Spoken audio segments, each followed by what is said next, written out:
Hello and welcome to Night Historian. Tonight we turn our attention to a story that shaped the modern world, though most people do not recognize its influence on the present day. The Ottoman Empire rose from the territories of Anatolia in the 15th century, and over the course of 200 years, systematically dismantled the power of Venice, a republic that controlled Mediterranean trade for nearly 1,000 years. This is not a story of simple conquest or military triumph. It is a story about how civilizations change, how technology rewrites the rules of power, and why no empire, no matter how vast or wealthy, can guarantee its own permanence. Before we begin, I ask only this. If you find value in these narratives, please like and subscribe. It sustains this work and allows me to continue exploring history's deeper patterns. I am also genuinely curious about where you listen from and at what hour. Drop your location and time in the comments below. I read them all. Now dim the lights, let the outside world fade away. We are about to journey into the Mediterranean of the 15th century, a world where two great powers moved toward an inevitable collision. Let us begin. The harbour of Venice in the year 1400 resounded with the voices of merchants conducting business in languages that stretched across 3 continents. Venetian traders moved between the docks with the confidence of men who understood themselves as the intermediaries of the known world. They controlled the pathways through which silk from China, spices from the Indies, and precious metals from distant mines flowed into European markets. This republic, built on wooden pilings driven into the shallow waters of the Adriatic, had constructed an empire not through conquest but through commerce. The Venetian state operated as a merchant oligarchy, where wealth determined political power and trading families governed through councils and assemblies rather than through hereditary monarchy. The physical city itself reflected this mercantile orientation. Warehouses lined the canals, their stone walls darkened by centuries of salt spray and the residue of countless transactions. The arsenal, Venice's shipbuilding complex, employed thousands of workers who constructed and maintained the galleys and round ships that carried Venetian goods across the Mediterranean.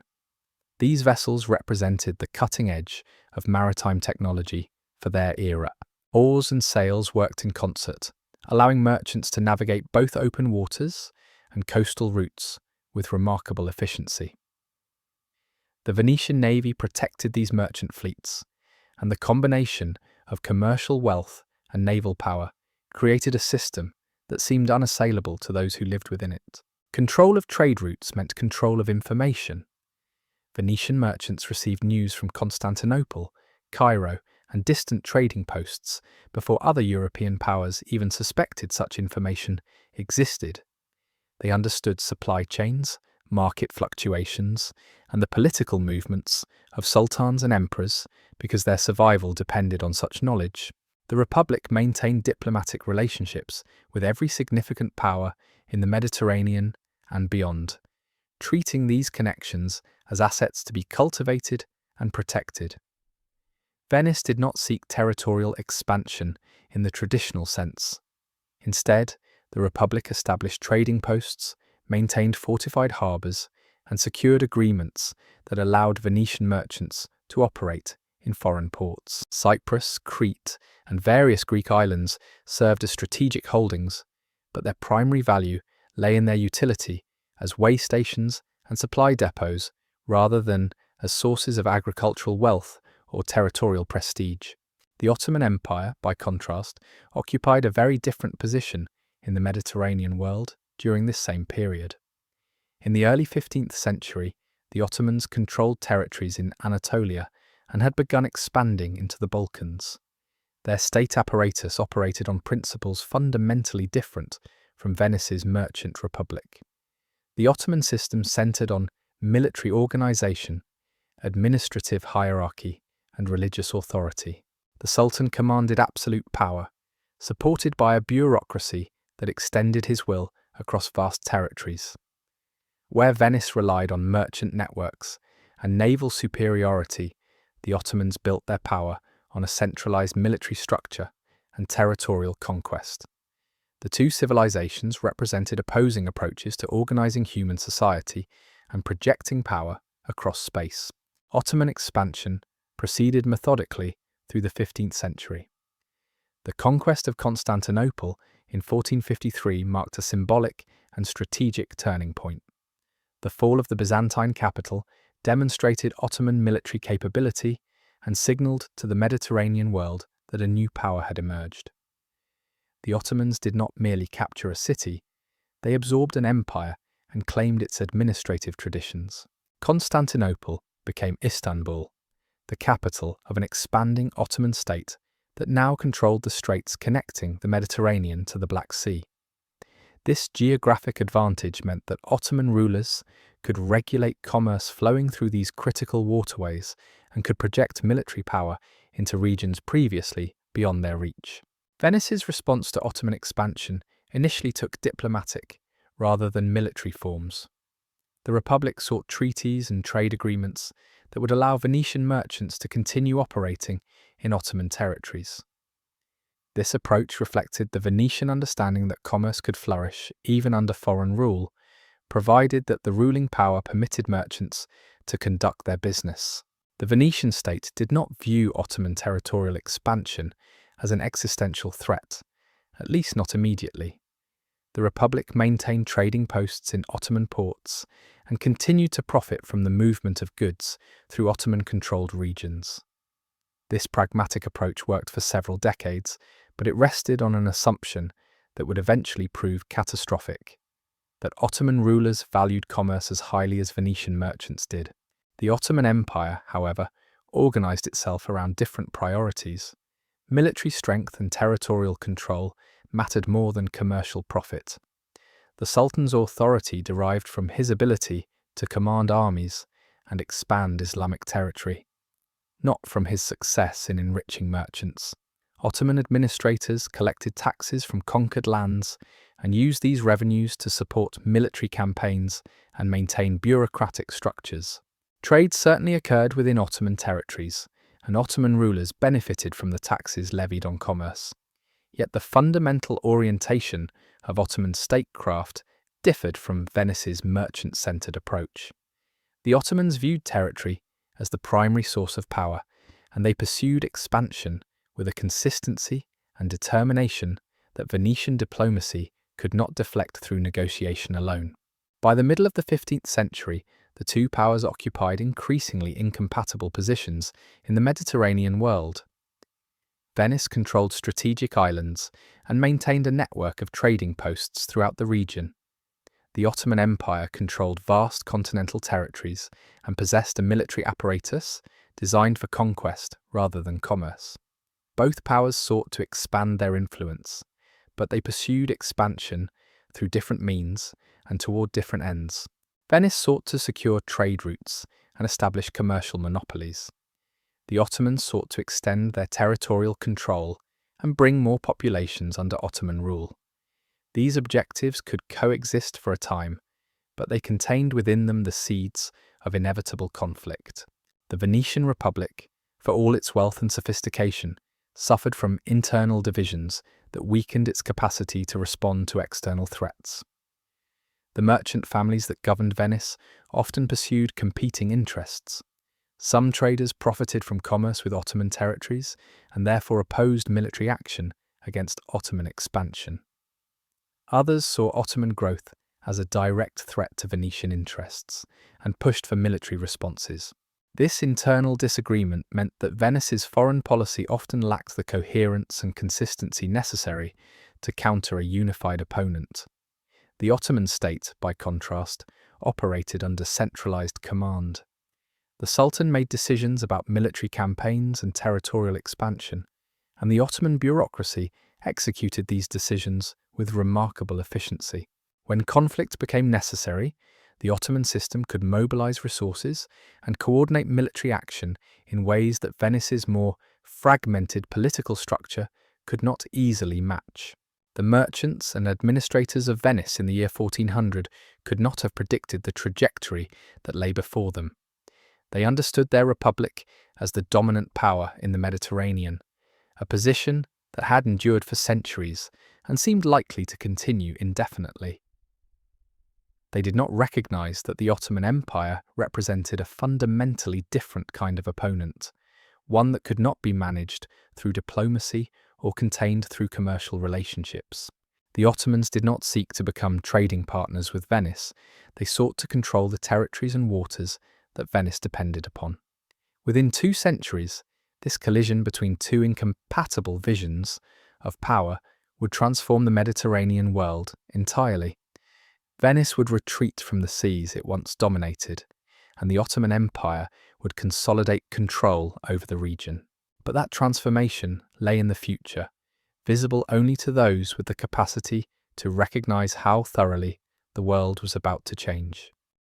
Ottoman expansion accelerated throughout the 15th century with a momentum that Venetian diplomacy could not arrest. The conquest of Constantinople in 1453 served as the opening act in a much larger transformation of Mediterranean power dynamics.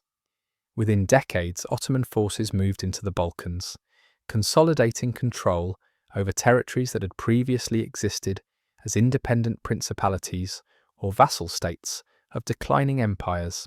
Each conquest brought new populations under Ottoman administration and provided resources that the Sultan could redirect toward further military campaigns.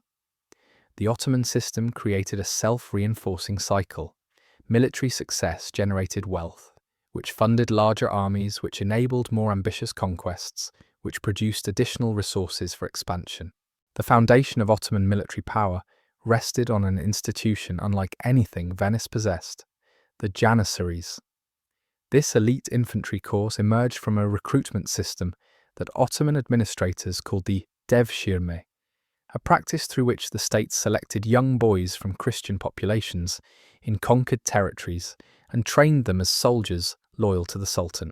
These recruits underwent rigorous military training and indoctrination that transformed them into warriors whose primary allegiance belonged to the Ottoman state, rather than to family, region, or religious community. The Janissaries represented a revolutionary military innovation. They formed a standing army that the Sultan could deploy at will, soldiers who fought with discipline and coordination that European armies of the era struggled to match. Unlike feudal levies or mercenary forces, the Janissaries maintained permanent organization and received regular pay from the Ottoman treasury. They could be mobilized quickly and sustained in the field for extended campaigns. The psychological impact of Janissary warfare extended beyond their military capabilities. These soldiers moved with precision and purpose, their formations responding to commands with mechanical efficiency. Ottoman commanders could maneuver large numbers of troops in coordinated movements that created tactical advantages in battle. European observers who encountered Janissary forces recognized immediately that they faced soldiers operating under a different system of organization and discipline. The Janissaries also served functions beyond combat. They garrisoned conquered cities, maintained order in newly absorbed territories, and provided the visible presence of Ottoman authority. Their presence in a city meant that Ottoman control was not merely nominal, but enforced through the constant visibility of military power. The recruitment of Janissaries from Christian populations created a peculiar dynamic within Ottoman society. Young men taken from their families and trained as Ottoman soldiers became instruments of Ottoman expansion into Christian territories. They fought against their own people and conquered lands where their families might still reside. This system produced soldiers with no competing loyalties and no possibility of returning to their previous lives. Their identity became entirely Ottoman, their purpose entirely defined by service to the Sultan. The devshirme system also meant that Ottoman military strength did not depend on the size of the Muslim population within Ottoman territories. The empire could draw military manpower from the Christian populations it conquered, converting potential sources of resistance into sources of military strength. Ottoman administrative organization complemented military structure in ways that created a state apparatus far more efficient than anything Venice could field. The Ottoman bureaucracy operated through a hierarchical system where authority flowed downward, from the Sultan through appointed officials. These administrators collected taxes, maintained records, and enforced Ottoman law across vast territories. The system created standardized procedures for governance that could be applied consistently across different regions. When Ottoman forces conquered a new territory, administrators moved in behind the military and integrated the conquered population into Ottoman administrative structures. This combination of military conquest and administrative integration allowed the Ottomans to absorb new territories and incorporate them into a functioning state system rather than leaving them as occupied regions vulnerable to rebellion.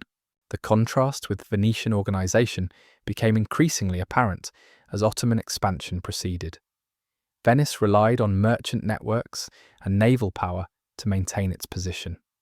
The Republic did not maintain large standing armies or employ centralized administrative systems across its territories. Instead, Venice governed through a combination of direct control in the city itself and commercial relationships with distant trading posts. This system worked effectively for commerce, but proved inadequate for resisting military conquest. When Ottoman forces threatened Venetian holdings, the Republic could not mobilize military resources with the speed and coordination that Ottoman commanders could achieve. Venetian military responses required assembling fleets, recruiting soldiers, and coordinating operations across distances that made rapid response difficult. Ottoman territorial expansion proceeded methodically through the Balkans during the 15th century. The conquest of Serbia, Bosnia, and Albania brought vast regions under Ottoman control. Each conquest extended Ottoman territorial reach and provided resources that funded further expansion. The Ottoman state also benefited from the strategic geography of its expanding territories. Control of the Balkans meant control of land routes connecting Europe to the Mediterranean and the Middle East. Ottoman rulers could regulate commerce flowing through these routes and could project military power into regions previously beyond their reach. The expansion also brought Ottoman territories closer to Venetian holdings in the Mediterranean, creating direct confrontation between the two powers. By the 1460s, Ottoman military forces began threatening Venetian possessions directly. The conquest of Greek islands and coastal territories that Venice controlled or relied upon for trade created the first serious military conflicts between the two powers. These early conflicts revealed the inadequacy of Venetian military organization for confronting Ottoman forces.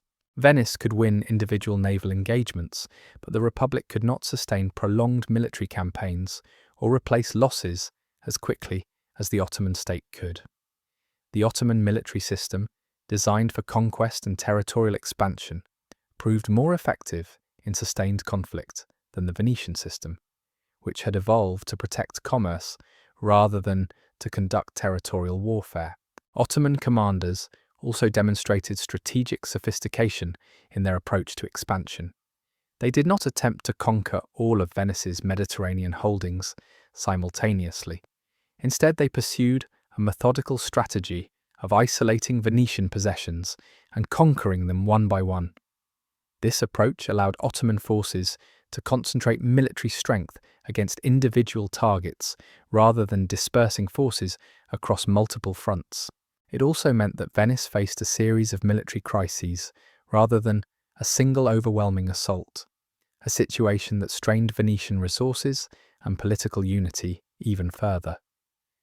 The Republic had to choose which possessions to defend and which to abandon, decisions that divided the merchant families governing Venice. The psychological dimension of Ottoman expansion should not be underestimated.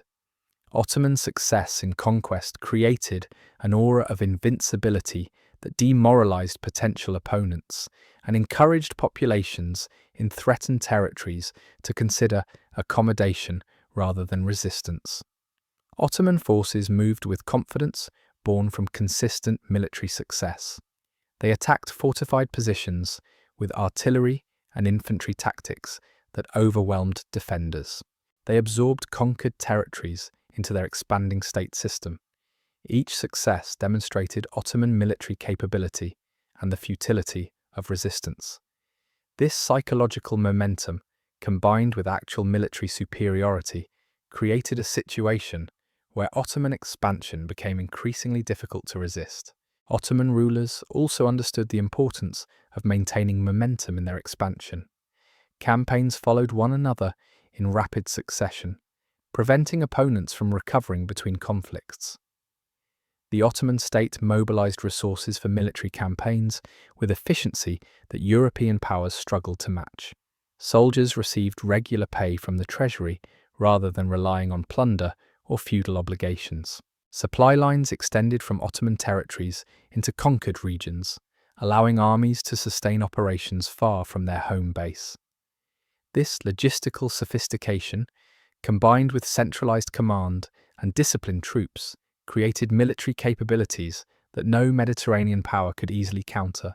By the middle of the 15th century, it became clear to Venetian observers that Ottoman expansion represented a fundamental shift in Mediterranean power dynamics. The Republic could not maintain its previous position through commerce alone. Military force would be necessary to protect Venetian interests, yet the Venetian state lacked the military organization and resources to match Ottoman capabilities.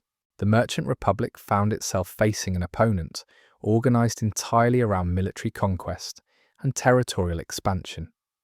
The two powers operated according to different logics, pursued different objectives, and possessed different capabilities. Venice sought to maintain trading networks and protect commerce. The Ottoman Empire sought to expand territory and consolidate control. These incompatible objectives made conflict inevitable, and the military balance increasingly favored the Ottomans. The rising tide of Ottoman power would soon reach the shores of Venetian possessions, and the Republic would discover that the world it had known for centuries was about to transform entirely.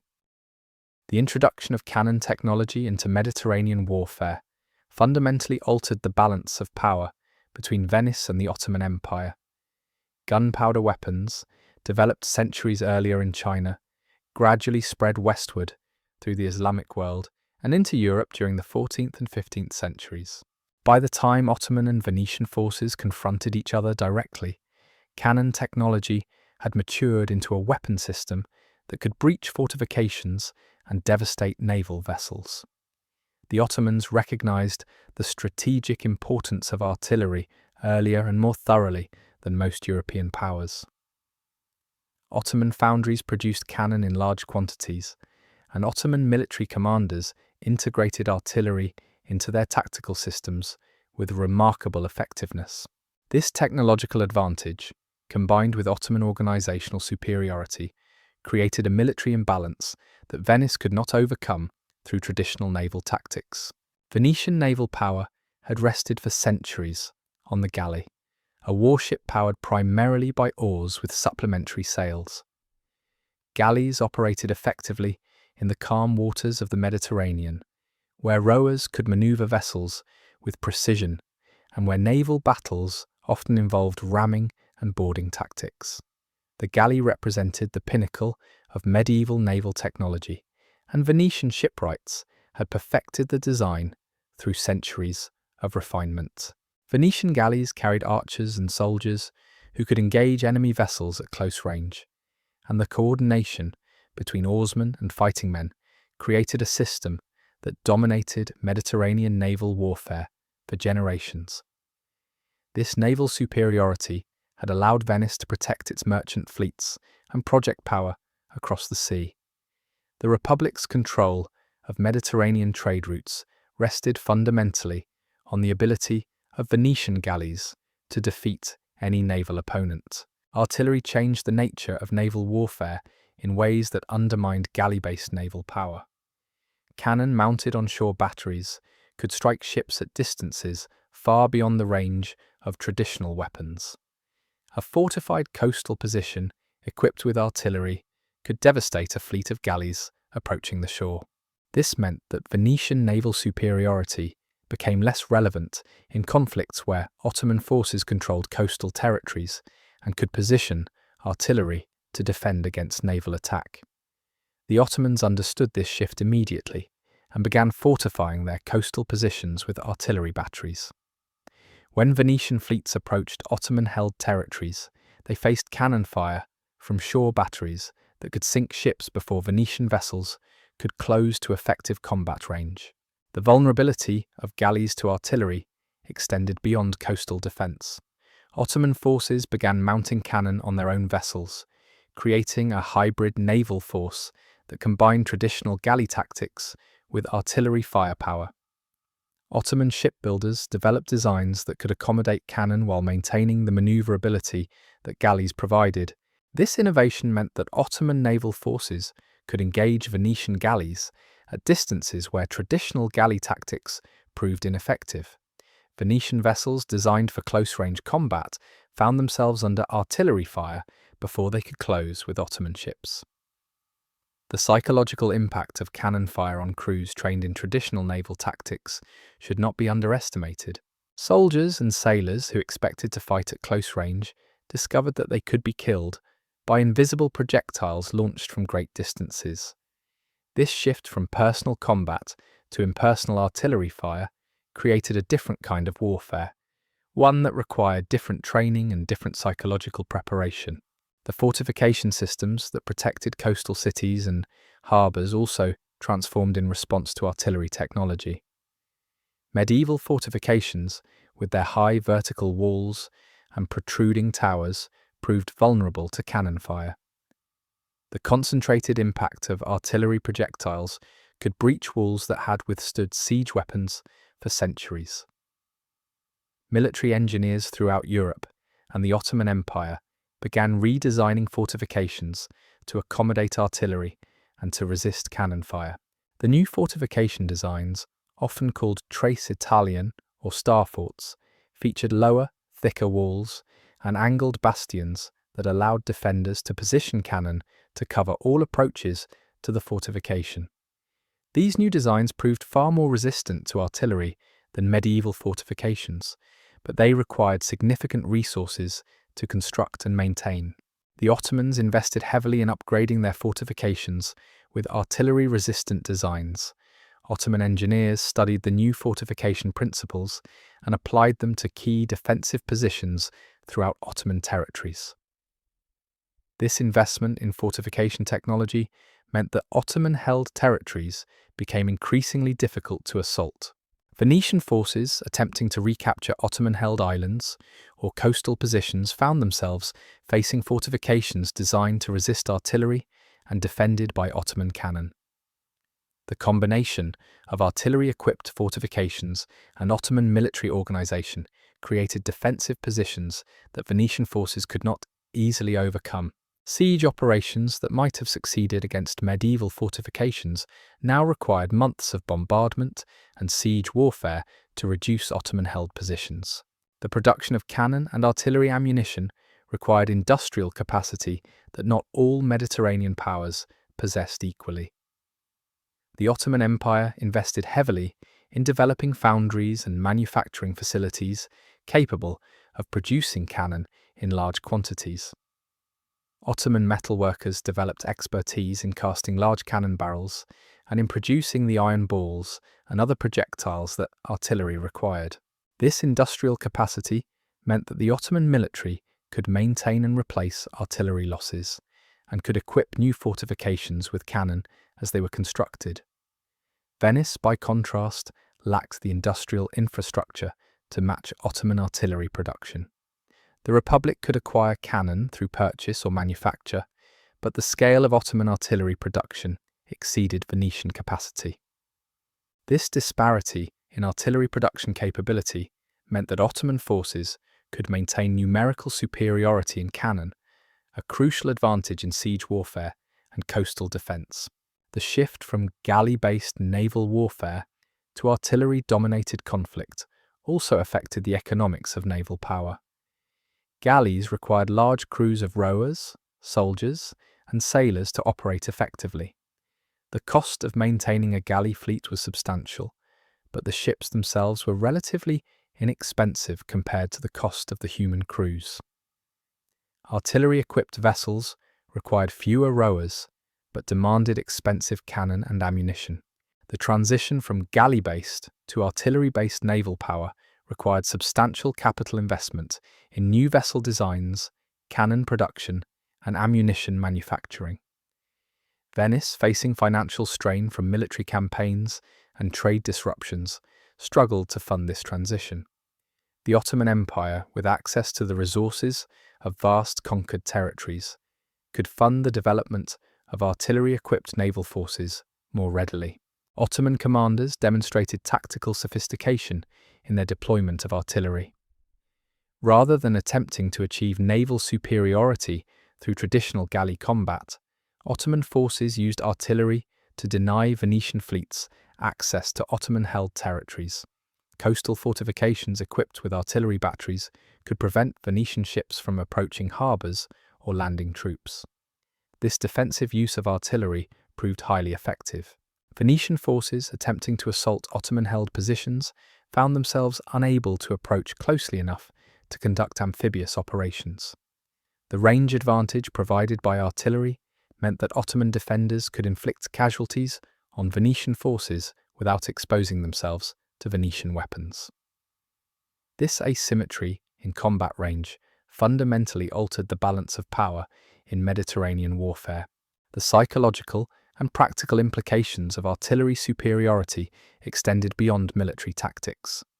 The sound of cannon fire, the smell of gunpowder smoke, and the visible destruction caused by artillery projectiles created a different kind of warfare than traditional galley combat. Soldiers and sailors who had trained for close-range combat with swords and bows found themselves facing an enemy that could kill them from distances they could not reach. This shift in warfare created opportunities for Ottoman commanders to demoralize Venetian forces and to break the will of defenders in besieged positions. Fortifications that had withstood traditional siege weapons for months could be breached by sustained artillery bombardment in weeks. Cities that had seemed secure behind medieval walls found themselves vulnerable to artillery fire from positions outside traditional siege range. The technological advantage that artillery provided to the Ottomans was not merely military, but also strategic. The ability to defend coastal positions with artillery meant that the Ottomans could consolidate their control over conquered territories. Venetian forces could not easily recapture Ottoman-held positions because the costs of siege warfare against artillery-equipped fortifications exceeded the resources Venice could mobilize. This meant that Ottoman territorial gains became increasingly permanent. Once the Ottomans conquered a Venetian possession and upgraded its fortifications with artillery, Venice faced a choice between accepting the loss or investing enormous resources in a siege campaign with uncertain prospects of success.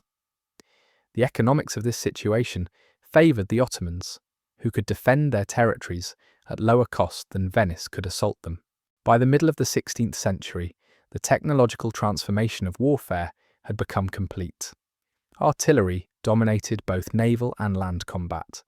Fortifications designed to resist cannon fire protected Ottoman territories. Ottoman forces equipped with cannon and supported by artillery-equipped fortifications possessed military capabilities that exceeded Venetian capacity to counter. The Venetian naval superiority that had endured for centuries became irrelevant in a warfare system dominated by artillery. Galleys, for all their elegance and maneuverability, could not compete with artillery-equipped fortifications and cannon-armed vessels. The world of Mediterranean warfare had transformed, and Venice found itself possessing military capabilities that no longer matched the requirements of contemporary conflict.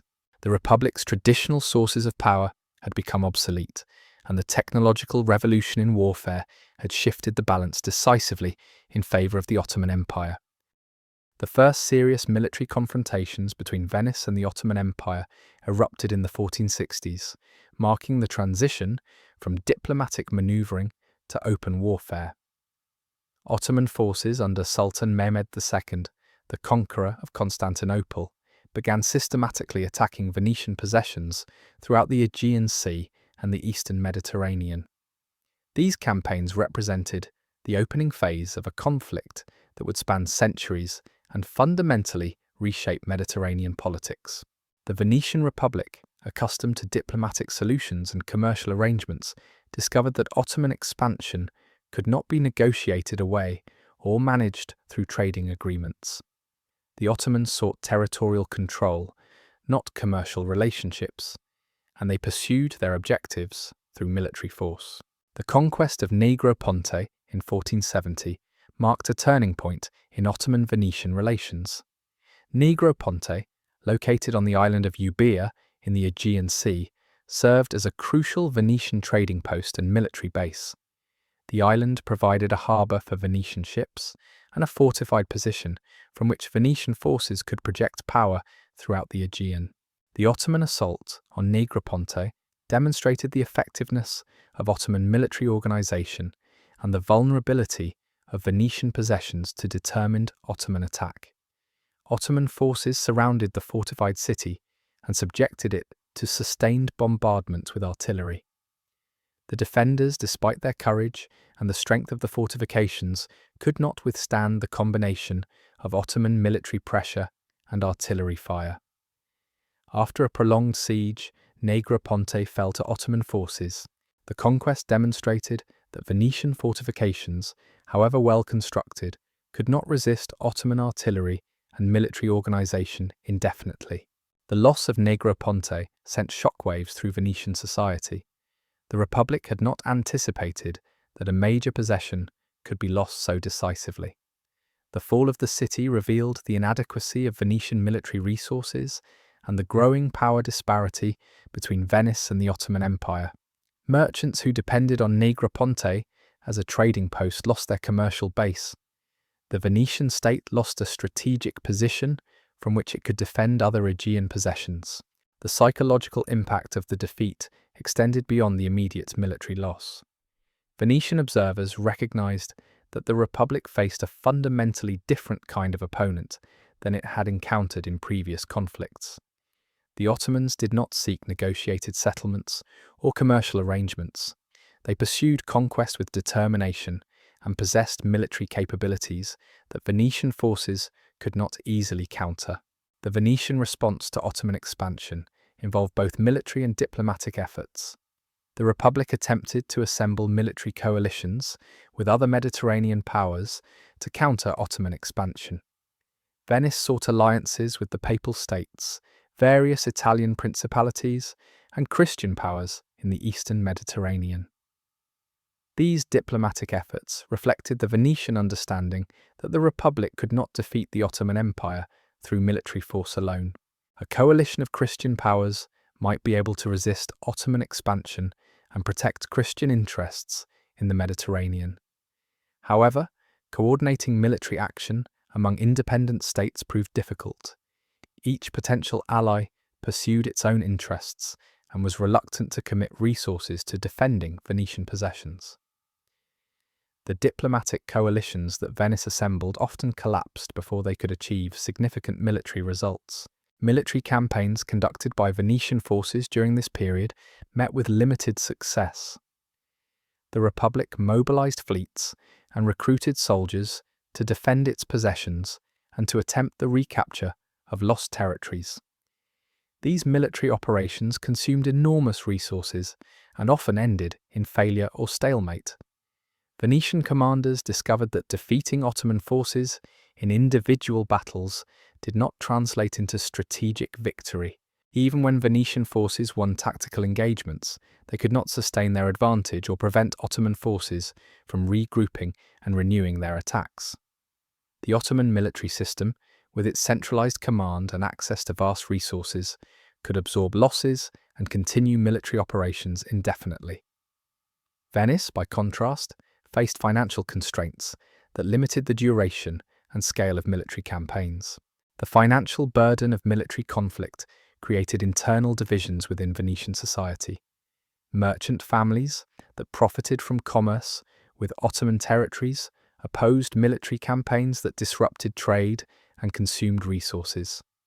Other Venetian interests, particularly those dependent on Mediterranean trade routes and Venetian territorial possessions, supported aggressive military responses to Ottoman expansion. This internal disagreement meant that Venetian military policy often lacked coherence.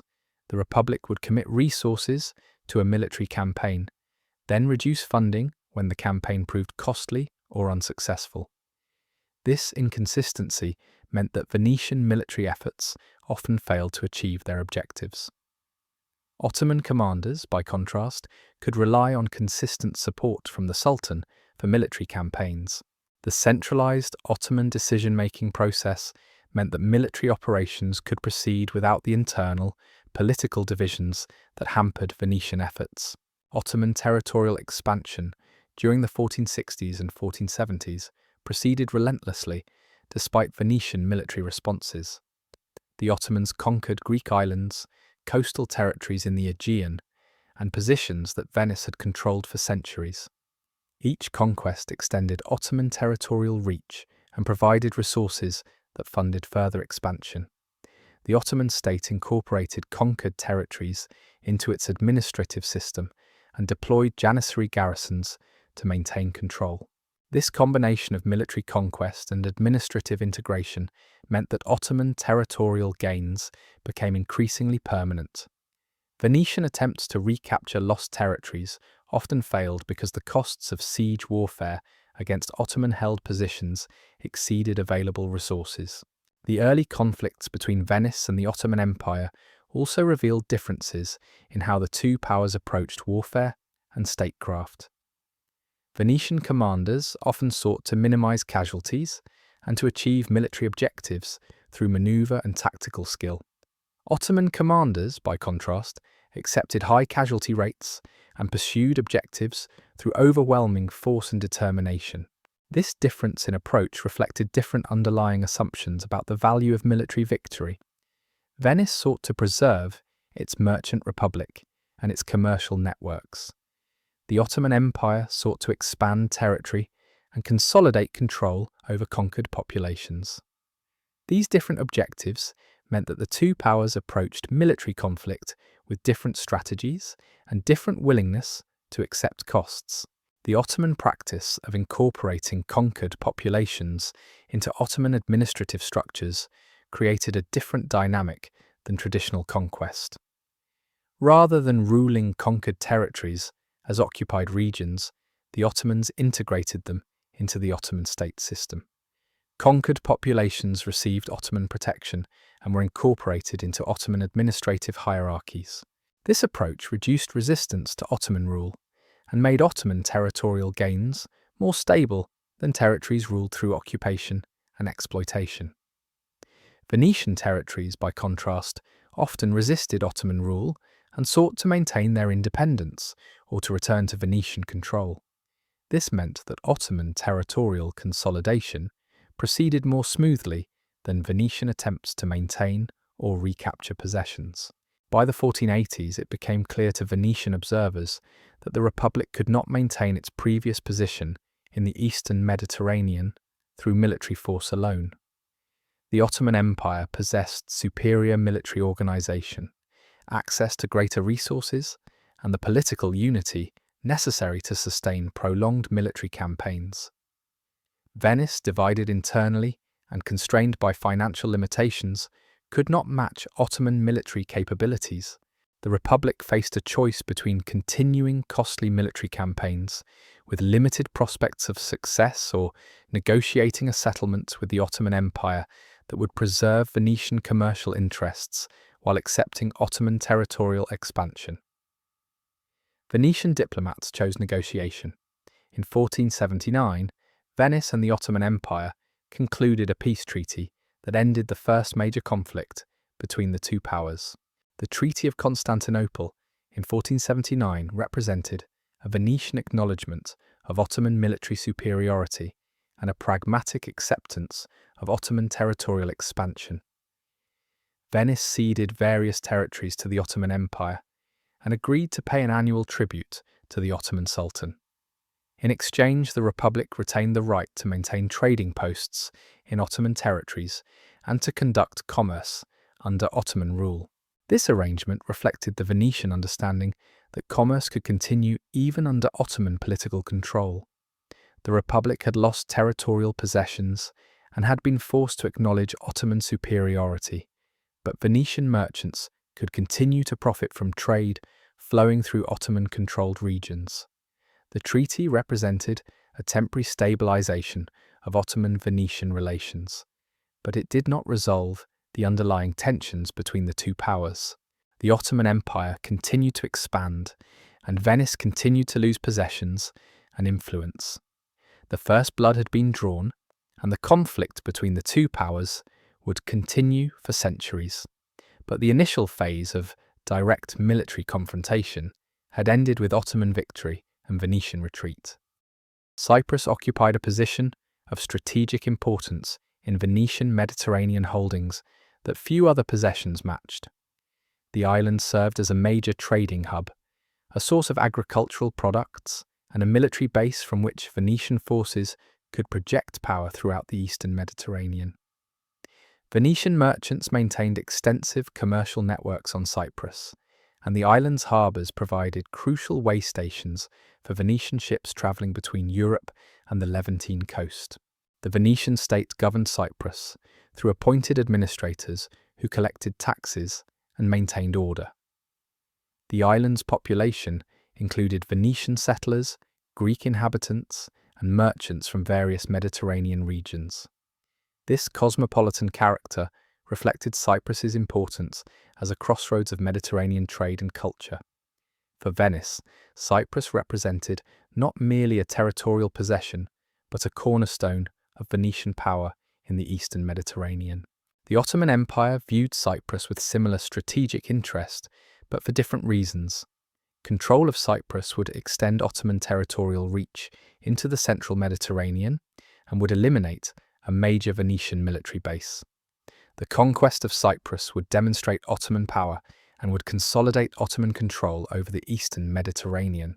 Ottoman planners recognized that Cyprus's geographic position made it valuable for projecting Ottoman power westward and for controlling maritime commerce in the region.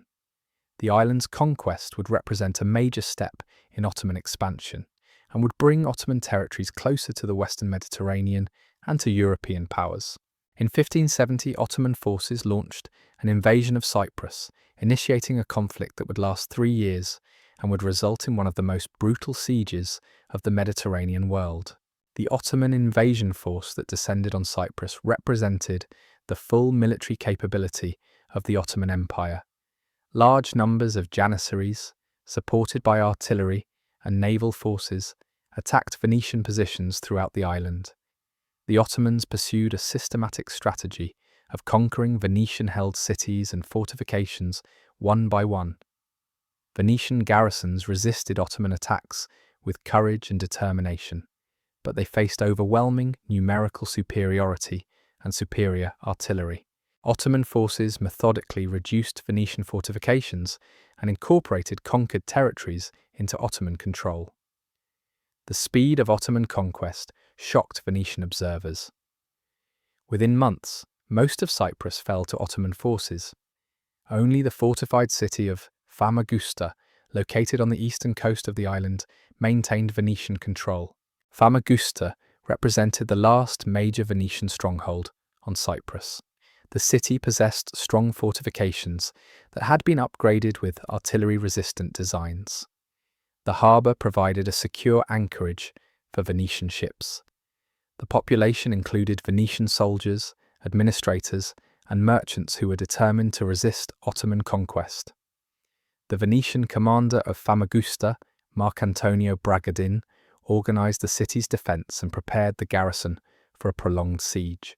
Venetian supply ships attempted to reach Famagusta and to reinforce the garrison, but Ottoman naval forces controlled the waters surrounding the island. The city became increasingly isolated as Ottoman forces consolidated their control over Cyprus and established siege lines around Famagusta. By late 1570, Famagusta was surrounded by Ottoman forces and cut off from external supply and reinforcement. The siege of Famagusta lasted from November 1570 until August 1573, a duration of nearly 11 months. During this extended siege, the Ottoman forces subjected the city to sustained bombardment with artillery. Ottoman engineers constructed siege works and gradually advanced their positions closer to the city walls. The defenders of Famagusta responded by repairing fortifications damaged by artillery fire and by conducting sorties against Ottoman siege positions. The intensity of the siege created conditions of extreme hardship within the city. Food supplies dwindled as the siege progressed. Disease spread through the crowded garrison and civilian population. The constant threat of artillery bombardment and assault created psychological strain on defenders and civilians alike. Despite these hardships, the garrison maintained its resistance and refused Ottoman demands for surrender. The Ottoman siege strategy combined artillery bombardment with infantry assaults against the city walls. Ottoman gunners positioned cannon to concentrate fire on specific sections of fortifications, attempting to breach the walls and create openings through which infantry could assault the city. The defenders responded by repairing damaged sections of wall and by positioning their own artillery to counter Ottoman fire. This exchange of artillery fire continued throughout the siege, with both sides attempting to inflict maximum damage on their opponent. Ottoman infantry launched repeated assaults against the city walls, seeking to overwhelm Venetian defenders and force their way into the city. These assaults often resulted in heavy casualties on both sides, with Ottoman forces suffering significant losses in their attempts to breach the fortifications. The human cost of the siege of Famagusta extended far beyond the military personnel involved in combat. The civilian population of the city, trapped within the fortifications, suffered from hunger, disease, and the constant danger of artillery bombardment. As food supplies dwindled, civilians and soldiers competed for scarce resources. The prolonged siege created conditions of desperation within the city. Some inhabitants attempted to escape through Ottoman lines with varying degrees of success. Others remained trapped, enduring the hardships of siege conditions. The psychological impact of prolonged siege warfare affected both defenders and civilians. The knowledge that relief was unlikely and that eventual Ottoman victory seemed inevitable created a sense of hopelessness that affected morale and will to resist. The Ottoman forces surrounding Famagusta numbered in the tens of thousands, vastly outnumbering the Venetian garrison. Ottoman commanders could afford to sustain heavy casualties in their assault attempts because they possessed seemingly inexhaustible reserves of manpower. The Venetian defenders, by contrast, could not replace casualties. Each soldier killed or wounded reduced the garrison's fighting strength. As the siege progressed and months of combat depleted Venetian forces, the defenders found themselves increasingly unable to man all sections of the fortifications. Ottoman commanders recognized this attrition and intensified their assaults as Venetian defensive capability declined. The combination of artillery bombardment and infantry assault gradually wore down Venetian resistance. By the summer of 1573, the situation within Famagusta became untenable. The garrison had suffered enormous casualties. Food supplies were nearly exhausted. Disease had killed many soldiers and civilians.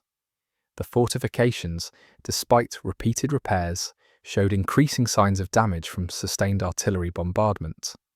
The defenders recognized that they could not continue resistance indefinitely. Negotiations between Venetian commanders and Ottoman forces led to an agreement for the city's surrender. The terms of surrender promised that the garrison would be allowed to depart with their weapons and that the civilian population would not be subjected to massacre or enslavement. On August 3rd, 1573, after nearly 11 months of siege, Famagusta surrendered to Ottoman forces. The aftermath of Famagusta's fall revealed the brutality that could accompany Ottoman conquest. Despite the terms of surrender, Ottoman forces subjected the Venetian commander Marcantonio Bragadin to torture and execution. Bragadin was flayed alive, a form of execution that demonstrated Ottoman anger at the prolonged resistance and the heavy casualties that the siege had inflicted on Ottoman forces. This act of brutality shocked the Mediterranean world and demonstrated the stakes involved in resisting Ottoman conquest. The treatment of Bragadin became a symbol of Ottoman ruthlessness and contributed to the image of the Ottoman Empire as a merciless conqueror. The execution also served as a warning to other Venetian commanders and to other Christian powers that resistance to Ottoman conquest would be met with severe punishment. The fall of Cyprus represented a major strategic victory for the Ottoman Empire and a significant defeat for Venice. The conquest of the island extended Ottoman territorial control into the central Mediterranean and eliminated a major Venetian military base. Ottoman forces now controlled the eastern Mediterranean almost completely, with only scattered Venetian possessions remaining. The conquest also demonstrated Ottoman military capability and the futility of Venetian resistance. The siege of Famagusta, despite the courage of the defenders, ended in Ottoman victory. The enormous casualties that the siege inflicted on Ottoman forces did not prevent Ottoman conquest. The combination of Ottoman military organization, superior numbers, and artillery capability proved decisive. Venice could not prevent the fall of Cyprus, and the Republic could not mount a successful counteroffensive to recapture the island. The loss of Cyprus forced Venice to confront the reality of its declining position in the Mediterranean. The Republic had lost major territorial possessions and strategic bases. Venetian merchants could no longer rely on Venetian military protection for their commercial operations in the eastern Mediterranean. The Ottoman conquest of Cyprus meant that Ottoman forces now controlled the waters through which Venetian merchant ships travelled. Venetian traders operating in Ottoman territories did so at Ottoman sufferance and under Ottoman protection. The Republic's ability to project military power in the Mediterranean had diminished significantly. Venice could no longer defend its possessions against determined Ottoman assault. The fall of Cyprus marked a turning point in Ottoman-Venetian relations. The Ottoman Empire had demonstrated its military superiority conclusively, and Venice had demonstrated its inability to resist Ottoman expansion through military force. The Republic would soon seek new strategies for maintaining its position in a Mediterranean increasingly dominated by Ottoman power. The fall of Cyprus in 1573 galvanized Christian powers throughout the Mediterranean into coordinated action against Ottoman expansion. Venice, recognizing that it could not defend its remaining possessions through military force alone, sought alliances with other Christian states. The Papal States, Spain, and various Italian principalities shared Venetian concerns about Ottoman expansion and Ottoman control of Mediterranean trade routes. These powers recognized that Ottoman dominance threatened Christian interests throughout the region and that collective action might succeed where individual efforts had failed. Diplomatic negotiations among Christian powers led to the formation of the Holy League, a military alliance dedicated to countering Ottoman expansion and protecting Christian interests in the Mediterranean. The Holy League brought together the naval forces of Venice, Spain, the Papal States, and various Italian principalities into a unified command structure. This represented a remarkable achievement in diplomatic coordination, as these powers often competed with each other and pursued conflicting interests. The formation of the Holy League required each member state to subordinate its individual interests to the collective objective of defeating Ottoman naval power. The alliance appointed Don Juan of Austria, a Spanish nobleman with military experience, as commander of the combined Christian fleet. Don Juan organized the Christian naval forces and prepared them for a major engagement with Ottoman naval power. The Holy League assembled a substantial fleet, drawing on the naval resources of member states and incorporating the latest naval technology and tactics. The Ottoman Empire, meanwhile, continued its expansion and consolidation of power. Ottoman naval forces controlled the eastern Mediterranean and conducted raids against Christian territories. Ottoman commanders, confident in their military superiority, did not anticipate that Christian powers could mount an effective challenge to Ottoman naval dominance. The Ottoman Sultan commissioned the construction of new ships and the recruitment of additional naval forces to maintain Ottoman superiority. Ottoman commanders prepared for continued expansion and for the consolidation of Ottoman control over territories conquered from Venice and other Christian powers. The Ottoman state mobilized resources for military campaigns with the efficiency that had characterized Ottoman expansion throughout the 15th and 16th centuries. In the summer of 1571, the Holy League fleet and the Ottoman fleet moved toward each other in the waters of the Ionian Sea, west of Greece. Both fleets sought a decisive naval engagement that would determine control of the Mediterranean. The Christian fleet, under Don Juan's command, numbered approximately 200 galleys and other warships. The Ottoman fleet, under the command of Ali Pasha, consisted of roughly equal numbers of vessels. Both fleets incorporated the latest naval technology, including cannon mounted on ships and supporting vessels. The two fleets represented the culmination of Mediterranean naval development in the 16th century. The encounter between these two forces would determine the balance of naval power in the Mediterranean and would influence Ottoman-Christian relations for decades to come. The Battle of Lepanto, fought on October 7, 1571, represented the largest naval engagement of the 16th century and one of the largest galley battles in history. The two fleets collided in the waters near the town of Lepanto on the Greek coast. The engagement began with cannon fire as the two fleets approached each other. Ottoman and Christian gunners attempted to inflict maximum damage on opposing vessels before the fleets closed to galley combat range. The sound of cannon fire echoed across the water as projectiles tore through wooden hulls and brought down masts. Ships caught fire from cannon strikes, and crews struggled to maintain control of burning vessels. The initial artillery exchange lasted for hours as the two fleets maneuvered for advantage. As the fleets closed to closer range, galley combat tactics came into play. Oarsmen drove their vessels forward in attempts to ram opposing ships or to close for boarding actions.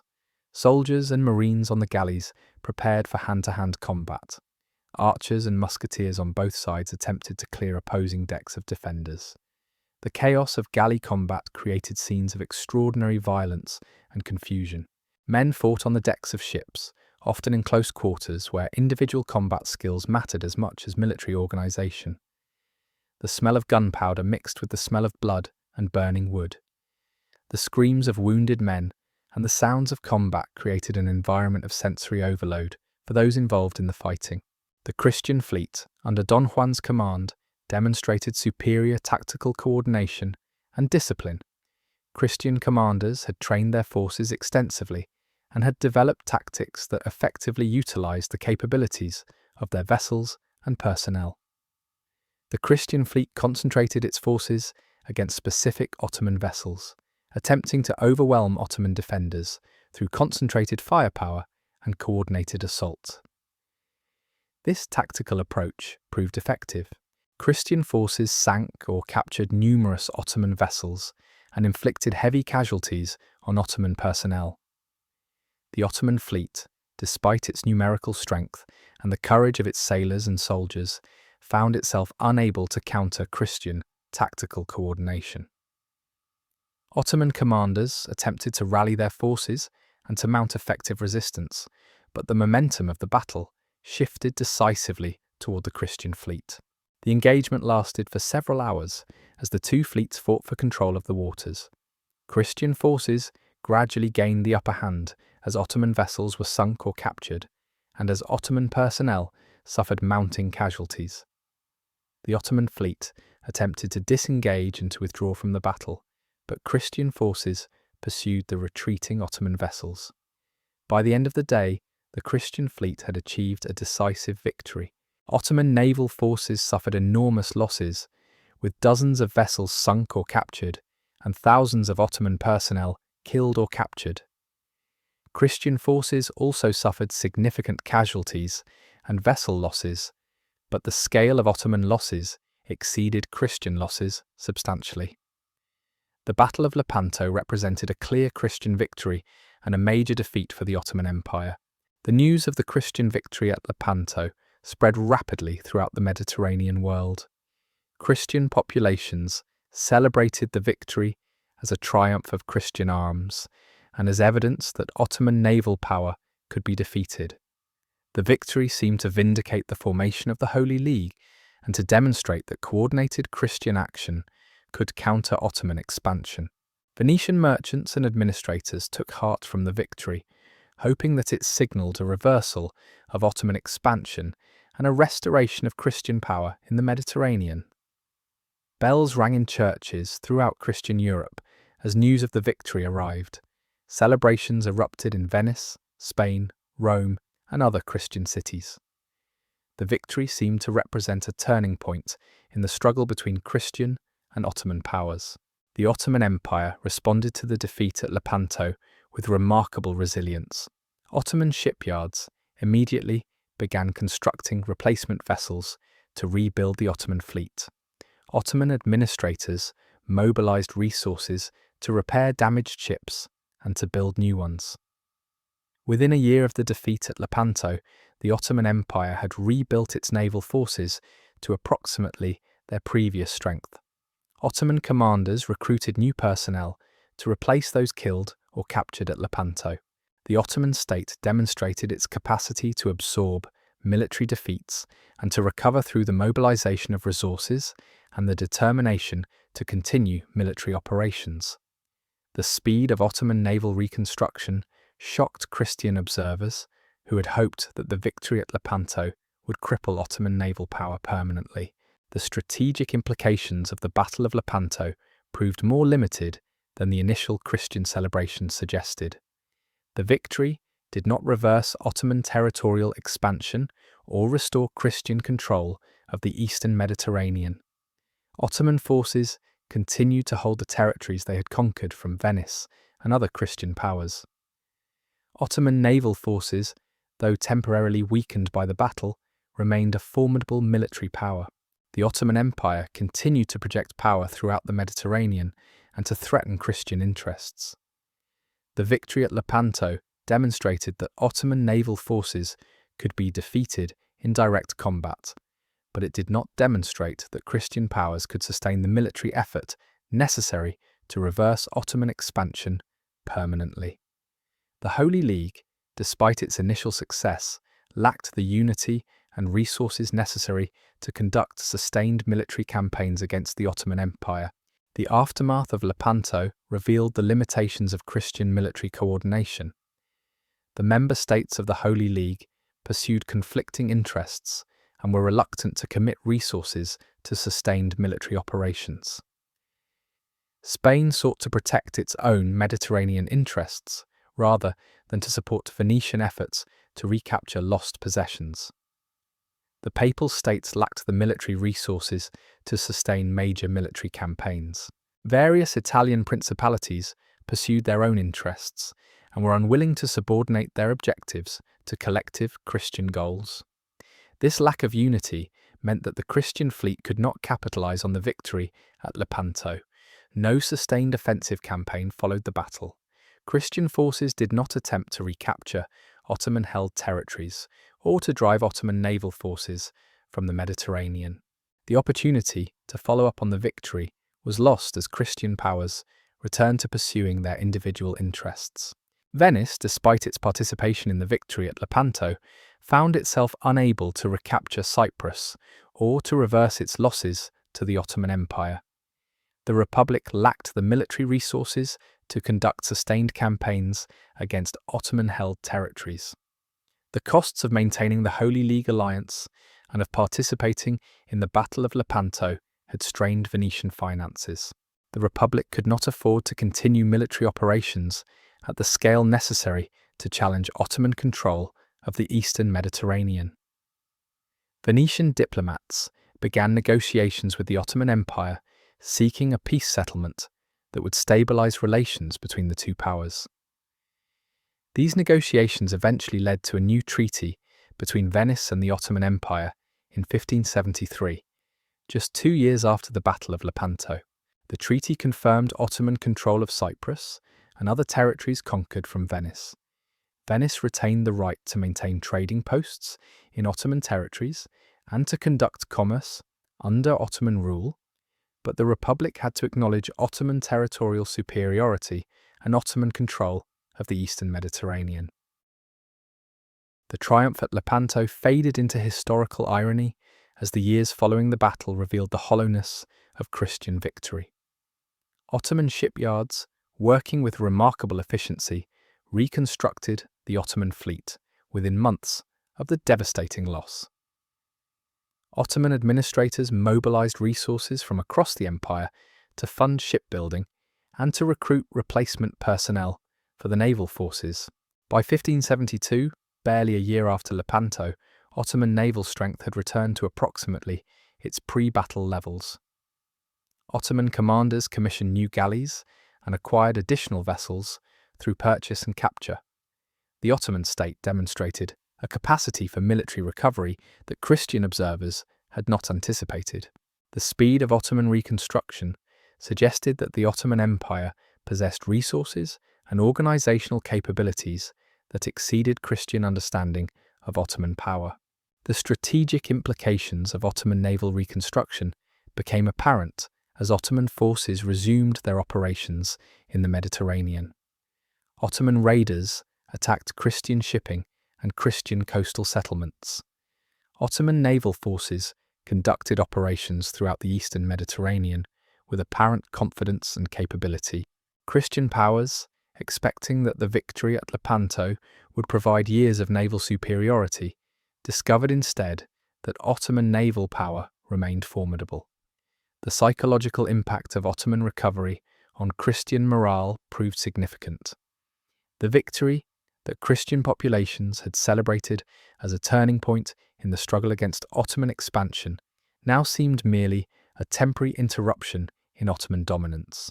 Christian observers, who had hoped that Lepanto signaled the beginning of Ottoman decline, recognized instead that the Ottoman Empire possessed the capacity to absorb military defeats and to continue pursuing its objectives.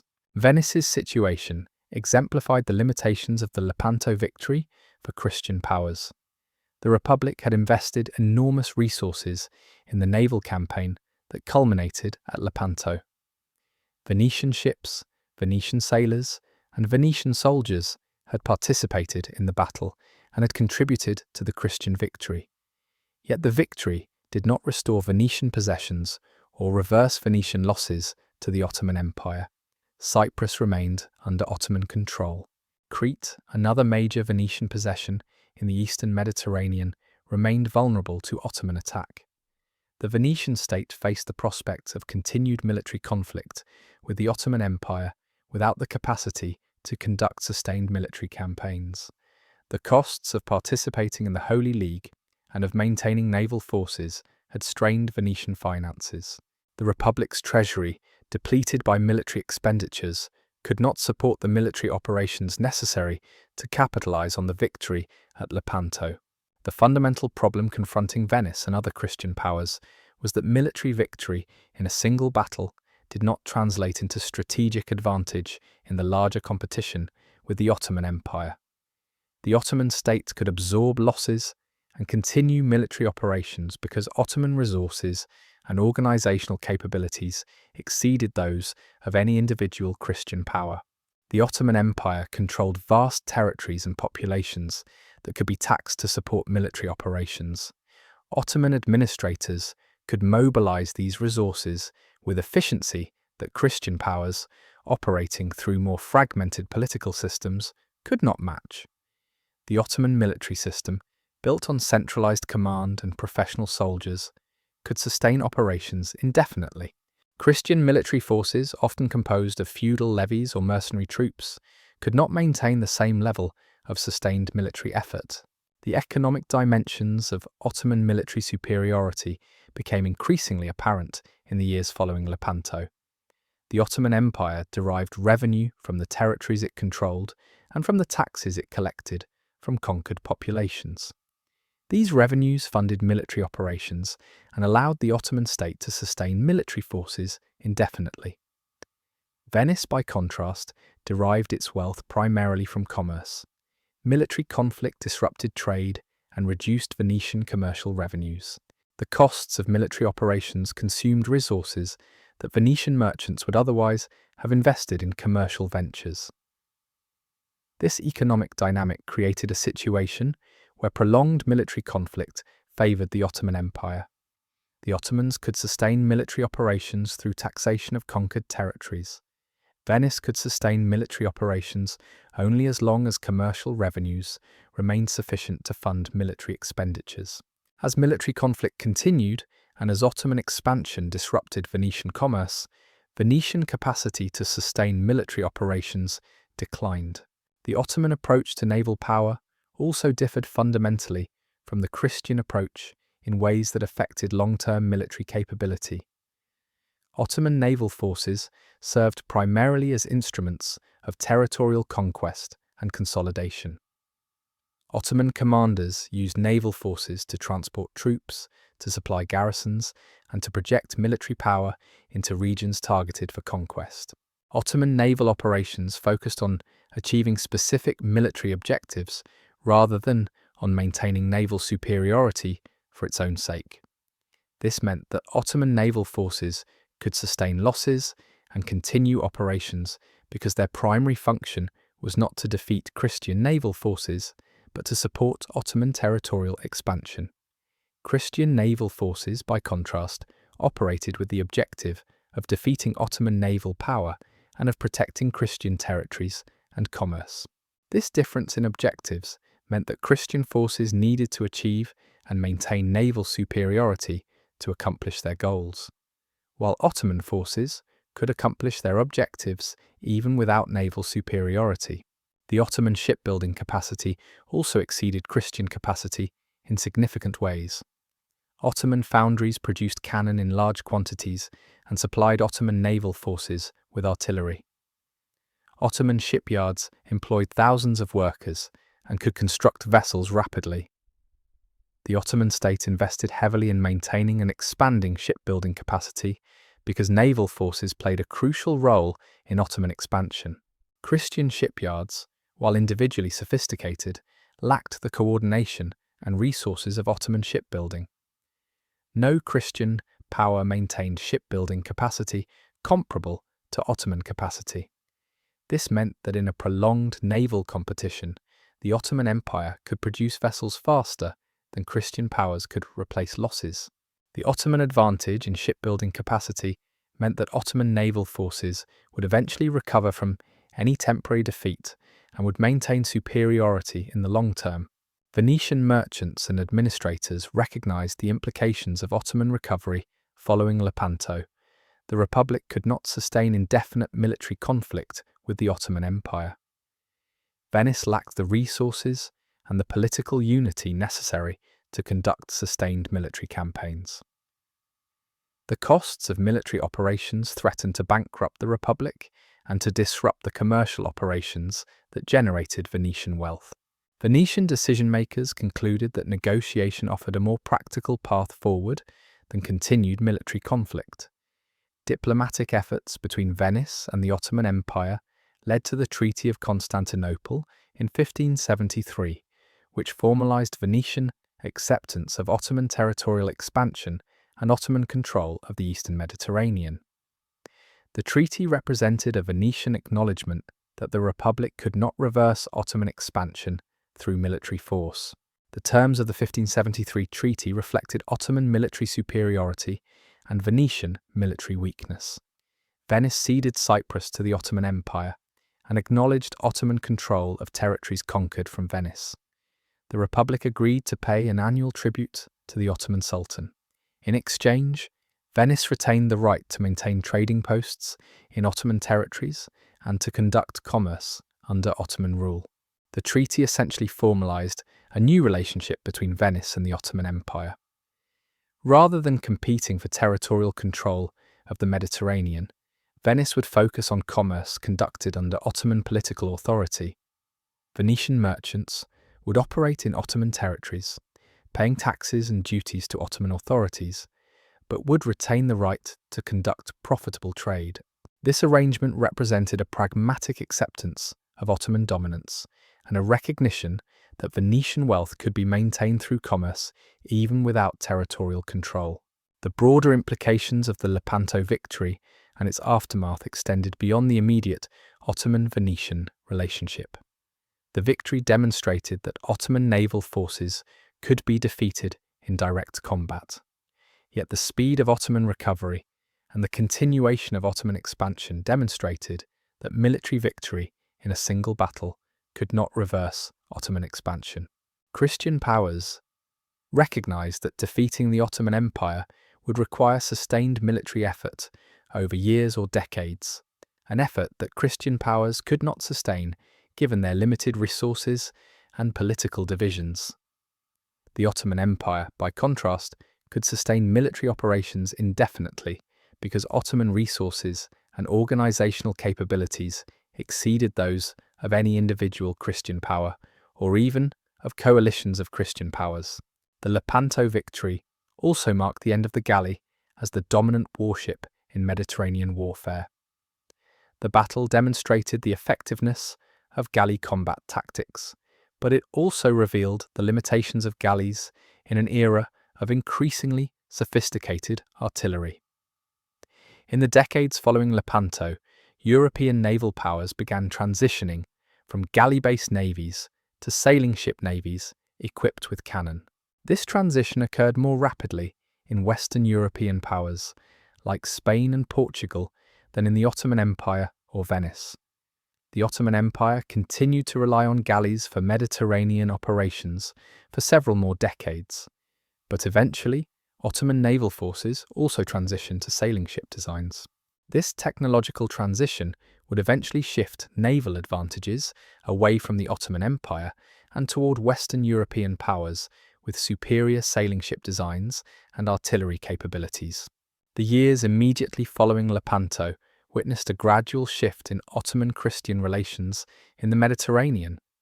The Ottoman Empire, secure in its territorial control and confident in its military capabilities, pursued a more defensive posture in the Mediterranean. Ottoman forces continued to conduct raids and to maintain control over conquered territories, but the Ottoman Empire did not pursue aggressive expansion as intensively as it had in previous decades. Christian powers, recognizing the futility of challenging Ottoman naval superiority, gradually accepted Ottoman dominance in the eastern Mediterranean. Venice, having negotiated peace with the Ottoman Empire, focused on maintaining its commercial networks and on adapting to the reality of Ottoman political control. The Republic's merchants continued to profit from trade flowing through Ottoman territories, and Venetian wealth, though diminished from its previous levels, remained substantial. The paradox of Lepanto lay in the contrast between the magnitude of the Christian victory and the insignificance of its strategic consequences. Christian forces had defeated Ottoman naval forces decisively in a single engagement. Yet this victory did not reverse Ottoman expansion, did not restore Christian territorial losses, and did not alter the fundamental balance of power in the Mediterranean. The Ottoman Empire recovered from the defeat and continued to dominate the eastern Mediterranean. Venice, despite its participation in the victory, had to negotiate a peace treaty that acknowledged Ottoman territorial superiority. The victory at Lepanto represented a moment of Christian triumph, but it was a triumph that changed nothing about the underlying reality of Ottoman dominance and Christian decline in the Mediterranean. The turning point that Christian populations had hoped for did not materialize. Instead, the years following Lepanto witnessed the gradual consolidation of Ottoman power and the continued decline of Venetian influence in the Mediterranean. Crete represented the last major Venetian possession in the eastern Mediterranean, an island of considerable strategic and economic importance to the Venetian Republic. The island served as a crucial way station for Venetian merchant ships travelling between Europe and the Levantine coast. Venetian administrators governed Crete through appointed officials who collected taxes and maintained order. The island's population included Venetian settlers, Greek inhabitants, and merchants from various regions who conducted business within Venetian-controlled ports. Venetian fortifications protected key harbours and cities on the island. The Venetian state invested resources in maintaining Crete's defences and in preserving Venetian control over this valuable possession. For Venice, Crete represented not merely a territorial holding, but a symbol of continued Venetian presence in the eastern Mediterranean and a crucial link in the commercial networks that sustained Venetian wealth.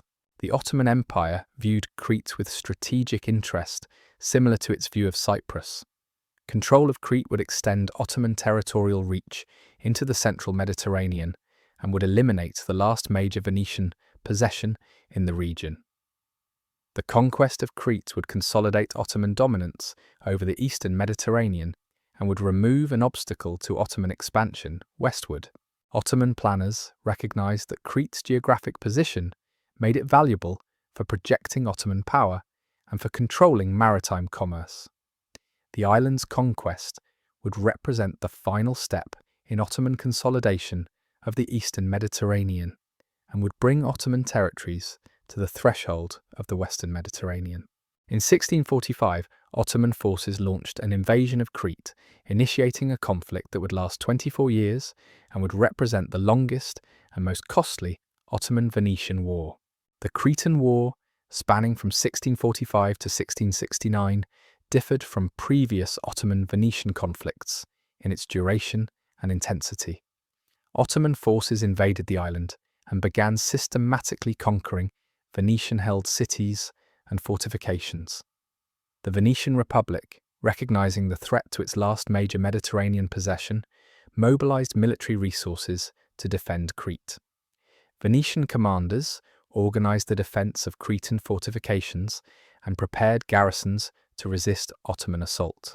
The Ottoman invasion force, composed of janissaries and supporting troops, attacked Venetian positions throughout the island.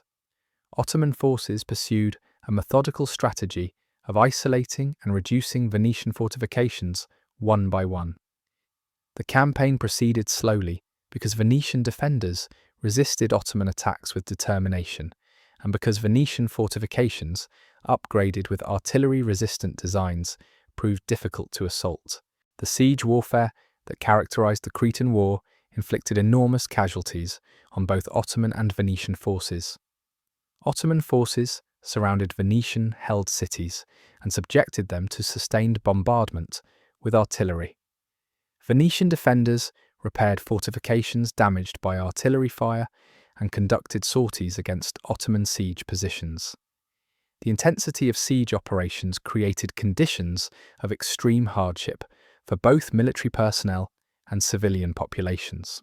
Supply lines to besieged Venetian positions became increasingly difficult to maintain as Ottoman forces consolidated their control over the island.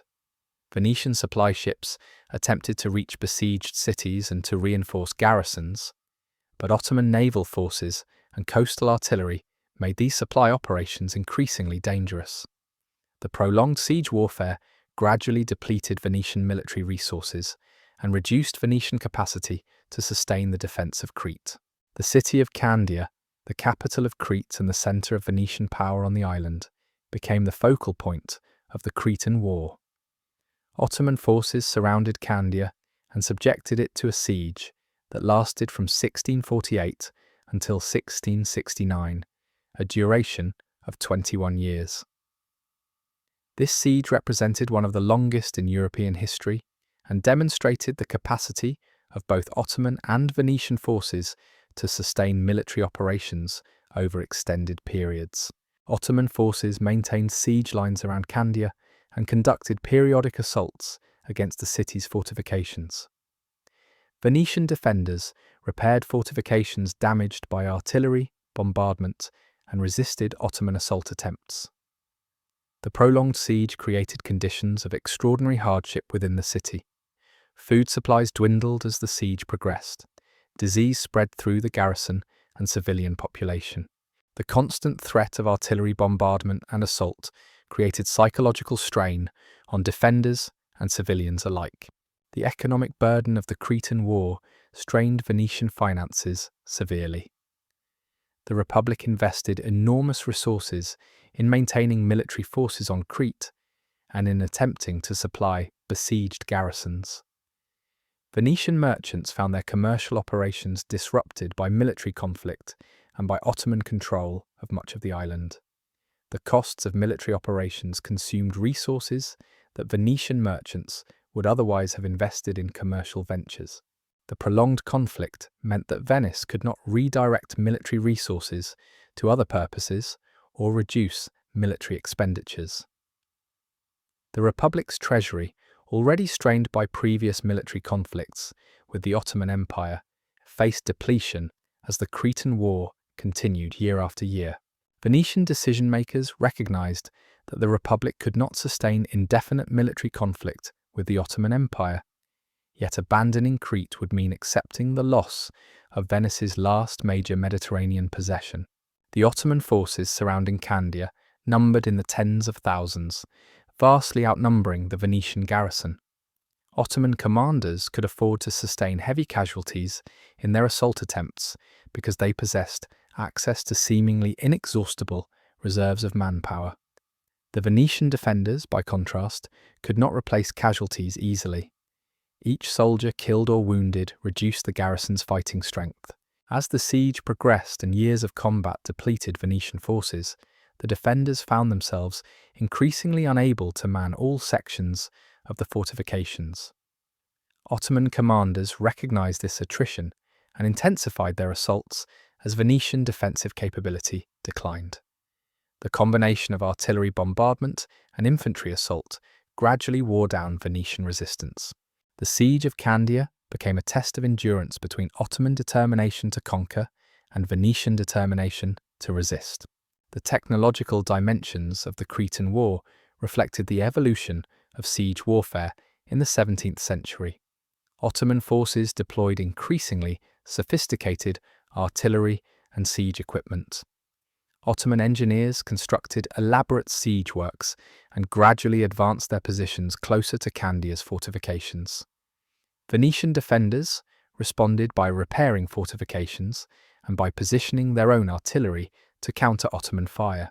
The exchange of artillery fire continued throughout the siege, with both sides attempting to inflict maximum damage on their opponent.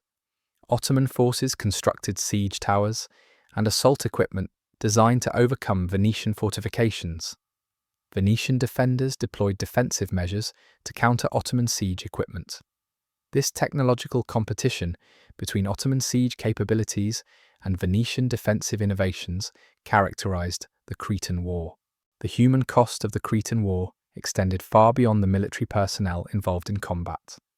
The civilian population of Crete, caught between Ottoman invasion and Venetian defense, suffered enormously. Ottoman forces conducted raids throughout the island, destroying villages and displacing populations. Venetian forces requisitioned supplies and personnel from the civilian population to support military operations. The prolonged conflict created conditions of famine and disease throughout the island. Populations fled from Ottoman-controlled territories toward Venetian-held positions, creating overcrowding and humanitarian crises in besieged cities. The island's economy, disrupted by military conflict, could not sustain the population. Agricultural production declined as farmland became battlefields or was abandoned by displaced populations. Trade networks that had enriched Crete for centuries were disrupted by military conflict. By the late 1660s, the situation within Candia became untenable. The garrison had suffered enormous casualties. Food supplies were nearly exhausted. Disease had killed many soldiers and civilians. The fortifications, despite repeated repairs, showed increasing signs of damage from sustained artillery bombardment. The defenders recognized that they could not continue resistance indefinitely. The Venetian Republic, exhausted by decades of military conflict and facing financial collapse, could not sustain indefinite military operations on Crete. Venetian decision-makers concluded that negotiation offered a more practical path forward than continued military conflict. Diplomatic efforts between Venice and the Ottoman Empire led to negotiations for the surrender of Crete. On September 6, 1669, after 24 years of war and 21 years of siege, Candia surrendered to Ottoman forces. The fall of Candia marked the end of Venetian territorial power in the eastern Mediterranean. The Republic had lost its last major possession in the region. Venetian forces withdrew from Crete, and Ottoman administrators moved in to consolidate Ottoman control over the island. The Ottoman conquest of Crete completed the Ottoman consolidation of the eastern Mediterranean. Ottoman forces now controlled virtually all territories in the eastern Mediterranean that Venice had previously controlled. The Ottoman Empire dominated the region completely, and Venice's presence in the eastern Mediterranean was reduced to scattered trading posts and minor holdings. The Republic's Mediterranean Empire, which had endured for nearly 1,000 years, had effectively ceased to exist. Venice retained the title of a Mediterranean power, but the Republic's actual power and influence in the Mediterranean had been reduced to insignificance. The aftermath of the Cretan War revealed the magnitude of the human and material costs of prolonged military conflict. The island of Crete, devastated by 24 years of warfare, required decades to recover. The civilian population, decimated by military conflict, famine, and disease, gradually rebuilt their communities under Ottoman rule. Venetian settlers and administrators departed from the island, leaving behind only cultural and architectural remnants of Venetian presence. The Ottoman administration of Crete incorporated the island into Ottoman administrative structures and deployed Ottoman governors and officials to maintain order. Ottoman forces garrisoned key positions on the island to prevent rebellion and to consolidate Ottoman control. The cultural synthesis that had characterized Crete under Venetian rule gradually transformed as Ottoman administration and Islamic culture became dominant. The loss of Crete represented a final acknowledgement by Venice that the Republic could not maintain territorial possessions in the eastern Mediterranean against determined Ottoman assault. The Republic's military resources, financial capacity, and political unity had all been insufficient to defend Crete against Ottoman conquest. The Cretan War demonstrated that Venice could not sustain indefinite military conflict with the Ottoman Empire. The costs of military operations threatened to bankrupt the Republic and to destroy the commercial networks that generated Venetian wealth. The fall of Candia marked the end of an era in Mediterranean history. Venice's role as a territorial power in the Mediterranean had ended. The Republic would continue to exist as a political entity and would continue to conduct commerce, but Venice's position as a major Mediterranean power had effectively ended. The Ottoman Empire had achieved complete dominance over the eastern Mediterranean, and the long process of Venetian decline had reached its conclusion. What remained for Venice was not territorial power or military dominance, but cultural influence and the memory of a greatness that had passed into history. While Venice and the Ottoman Empire struggled for control of the Mediterranean, a transformation of global trade routes was occurring that would render their conflict increasingly irrelevant to the broader patterns of world commerce. Portuguese explorers, sponsored by the Portuguese crown and motivated by the desire to bypass Ottoman-controlled trade routes, undertook voyages along the African coast throughout the 15th century. These expeditions gradually extended Portuguese knowledge of African geography and opened new possibilities for maritime commerce. The Portuguese sought a sea route to India and the spice markets of the East Indies, territories from which Venice had derived enormous wealth through its control of Mediterranean trade routes. If Portuguese navigators could reach these markets by sailing around Africa, they could bypass the Ottoman Empire entirely and could access Eastern goods without paying Ottoman taxes or relying on Ottoman permission to conduct trade. The voyage of Vasco da Gama in 1498 represented the culmination of Portuguese exploration efforts and marked a fundamental shift in global trade patterns. Da Gama sailed around the Cape of Good Hope at the southern tip of Africa and reached India, establishing a direct sea route from Europe to the Indian Ocean. This achievement demonstrated that European ships could navigate the Atlantic and Indian Oceans and could reach Eastern markets without traversing Mediterranean routes controlled by the Ottoman Empire. The Portuguese voyage opened new possibilities for European commerce with Asia and the East Indies. European merchants could now acquire Eastern goods through Portuguese intermediaries rather than through Venetian merchants who controlled Mediterranean trade. The spice trade, which had enriched Venice for centuries, could now be accessed through Atlantic routes that bypassed Venice entirely. The implications of the Portuguese discovery of the Atlantic route to Asia extended far beyond the immediate commercial opportunities it created. The new route demonstrated that Mediterranean trade routes, which had dominated European commerce for centuries, were not the only pathway to Eastern markets. European powers with access to the Atlantic Ocean could develop their own trading networks and could compete with Venice for control of Eastern trade.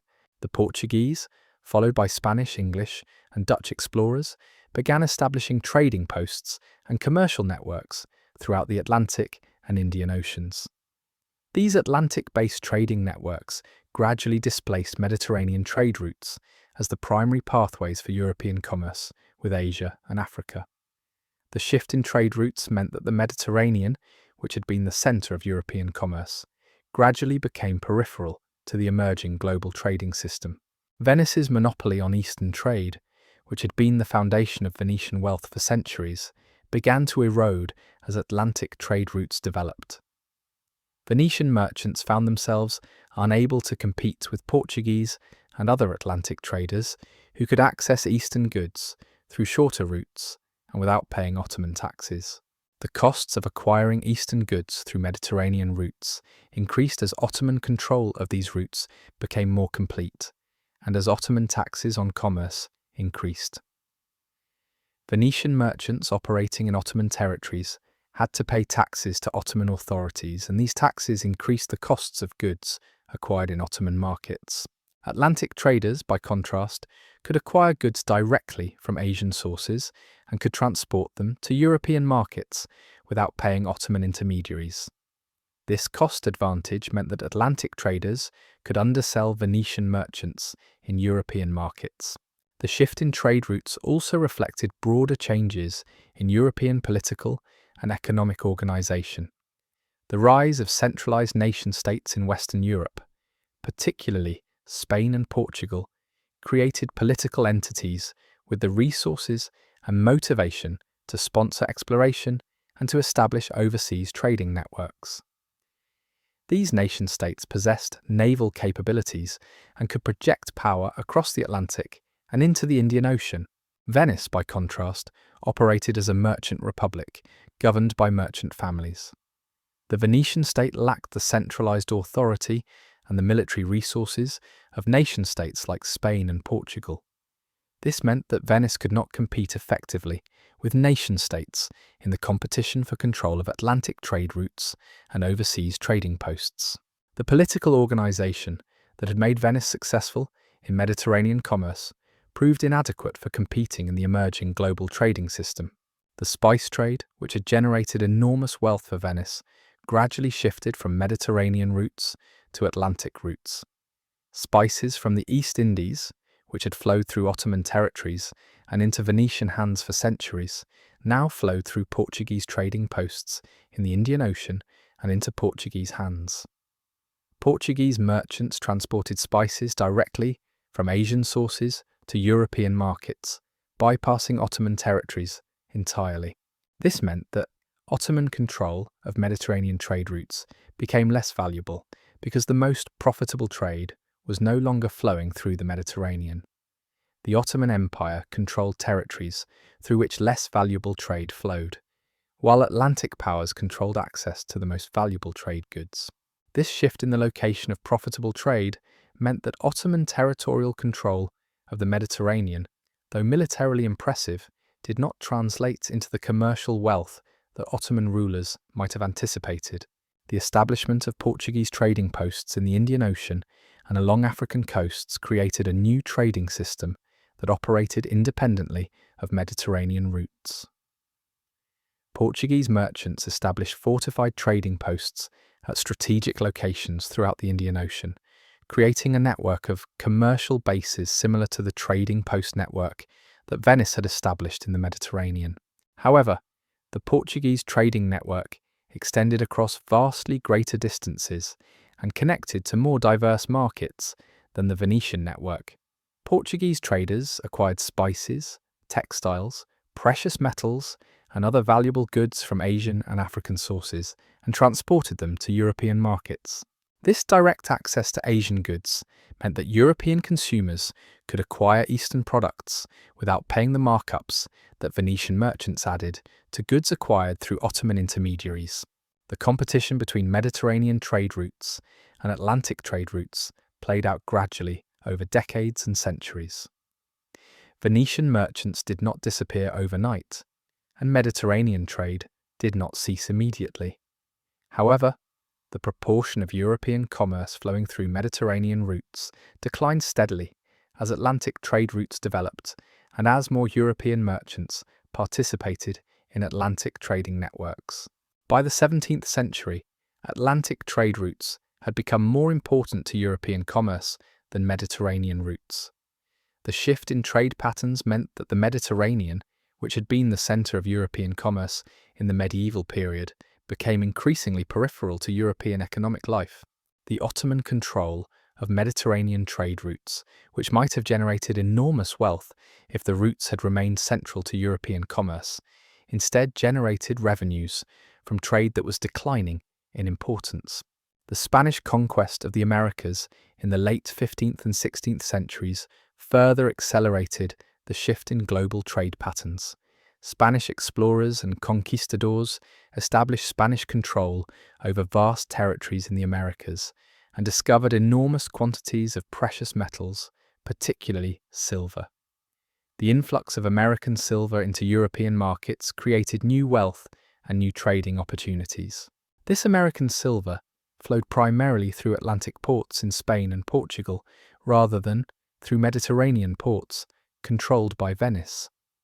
The emergence of American silver as a major source of wealth meant that Atlantic-based powers like Spain and Portugal accumulated wealth that they could invest in further exploration, in military expansion, and in commercial development. Venice, by contrast, found itself excluded from the most dynamic sectors of European commerce and unable to participate in the wealth generated by American silver. The technological dimensions of the shift in trade routes also favoured Atlantic traders over Mediterranean traders. Atlantic voyages required different ship designs than Mediterranean voyages. The caravels and galleons developed by Portuguese and Spanish shipbuilders were designed for long-distance ocean voyages and for carrying substantial cargo across open waters. These ships proved superior to Mediterranean galleys for long-distance commerce.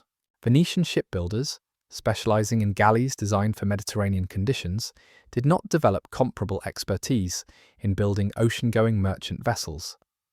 This meant that Venetian merchants, even if they had wanted to participate in Atlantic trade, lacked access to ships designed for Atlantic voyages. The technological advantage of Atlantic shipbuilders meant that Mediterranean merchants could not easily transition to Atlantic trade, even if they had possessed the capital and motivation to do so. The Ottoman Empire, despite its military dominance in the Mediterranean, did not develop significant naval capabilities for Atlantic voyages. Ottoman naval forces focused on Mediterranean operations and did not develop the expertise or ship designs necessary for long-distance Atlantic voyages. This meant that the Ottoman Empire could not participate directly in Atlantic trade, even though Ottoman territories controlled Mediterranean routes. The Ottoman focus on territorial conquest and Mediterranean dominance meant that Ottoman rulers did not invest in the exploration and long-distance commerce that generated wealth for Atlantic powers. This decision, which seemed reasonable from the perspective of Ottoman military strategy, meant that the Ottoman Empire was excluded from the most dynamic sectors of emerging global commerce. By the 17th century, the shift in trade routes had become complete. Atlantic trade routes dominated European commerce. Mediterranean trade routes, though still important, had become secondary to Atlantic routes. Venice, which had depended on Mediterranean trade for its wealth and power, found itself economically marginalized. The Republic's merchants could still conduct commerce in Mediterranean markets and could still profit from trade flowing through Ottoman territories. However, the scale of this commerce was declining, and the profits generated by Mediterranean trade were insufficient to support Venice's previous level of wealth and power. The shift in trade routes meant that Venice could no longer compete with Atlantic powers for control of global commerce.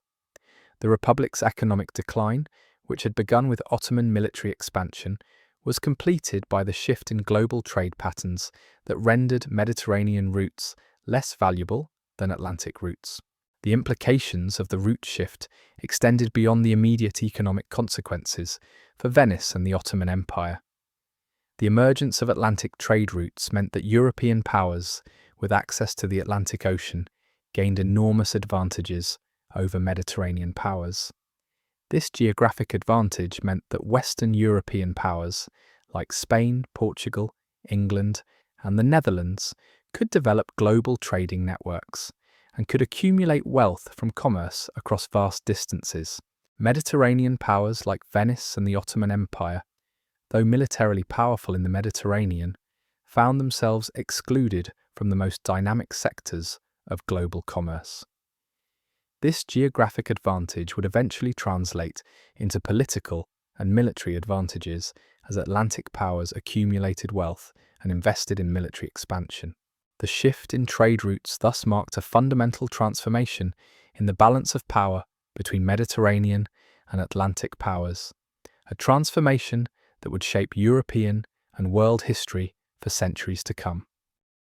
Venice in the 17th and 18th centuries underwent a profound transformation from a territorial and military power into a cultural and artistic centre. The Republic retained its political independence and continued to govern the city and its remaining possessions, but the sources of Venetian wealth and influence shifted dramatically.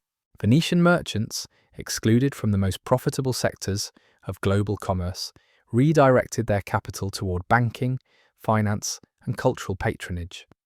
The Republic's merchant families, no longer competing for control of trade routes, invested their wealth in the construction of palaces, churches, and public buildings that reflected Venetian artistic sophistication and cultural refinement. Venice transformed itself from a merchant republic focused on commerce and military power into a centre of artistic and intellectual achievement. The city became renowned throughout Europe for its architecture, painting, sculpture, and music. Venetian artists and intellectuals attracted students and admirers from across Europe, and Venetian cultural influence extended far beyond the Republic's political boundaries. The transformation of Venice into a cultural centre represented an adaptation to changed circumstances rather than a decline into irrelevance. The Republic's merchant families, possessing capital accumulated through centuries of commerce, invested this wealth in cultural production and artistic patronage. Venetian painters developed distinctive styles that influenced European art for centuries. Venetian architects designed buildings that reflected Byzantine, Islamic, and European influences, creating a distinctive Venetian architectural tradition. Venetian composers developed musical forms that became central to European classical music. The concentration of artistic talent and cultural resources in Venice created an environment where artistic innovation flourished. The Republic's cultural achievements during the 17th and 18th centuries rivaled and in some cases exceeded the cultural achievements of more politically powerful states. Venice demonstrated that cultural power and artistic influence could substitute for military and commercial power as sources of international prestige and influence. The Venetian state also adapted to its reduced political circumstances by focusing on the governance and development of the city itself. Venetian administrators invested in the maintenance and improvement of Venice's physical infrastructure. The Republic's government commissioned the construction of public buildings, the improvement of harbours, and the maintenance of the canal system that made Venice unique among European cities. Venetian engineers developed sophisticated systems for managing water, for maintaining the city's foundations, and for protecting Venice from the encroaching sea. The Republic's investment in urban development and infrastructure reflected the Venetian understanding that the city itself was Venice's most valuable asset. Rather than competing for territorial control of the Mediterranean, Venice focused on making the city an attractive destination for merchants, artists, and travelers from across Europe. This strategy succeeded in maintaining Venice's prosperity and influence despite the Republic's loss of territorial possessions and commercial dominance. Venice's relationship with the Ottoman Empire evolved into a stable, if unequal, partnership based on mutual commercial interest. Venetian merchants continued to operate in Ottoman territories, conducting commerce under Ottoman rule and paying Ottoman taxes. The Ottoman Empire, secure in its territorial control and confident in its military superiority, permitted Venetian merchants to conduct business in Ottoman ports. This arrangement benefited both parties. Ottoman rulers derived revenue from taxes collected on Venetian commerce. Venetian merchants maintained access to Eastern goods that they could transport to European markets. The relationship between Venice and the Ottoman Empire, though fundamentally unequal, proved stable and mutually beneficial. Venetian diplomats maintained peaceful relations with Ottoman authorities, and Venetian merchants adapted to Ottoman political control while continuing to profit from commerce. The Ottoman Empire, having achieved territorial consolidation and military dominance in the Mediterranean, entered a period of relative stability in the 17th century. Ottoman forces no longer pursued aggressive expansion as intensively as they had in previous centuries. The Ottoman state consolidated its control over conquered territories and focused on maintaining order and collecting taxes from subject populations. Ottoman administrators developed sophisticated bureaucratic systems for governing vast territories and diverse populations. The Ottoman military system, which had been the instrument of Ottoman expansion, transformed into an instrument for maintaining Ottoman territorial control and for defending Ottoman borders against external threats. The Ottoman Empire, at its height, controlled territories extending from North Africa through the Middle East to southeastern Europe and into Anatolia.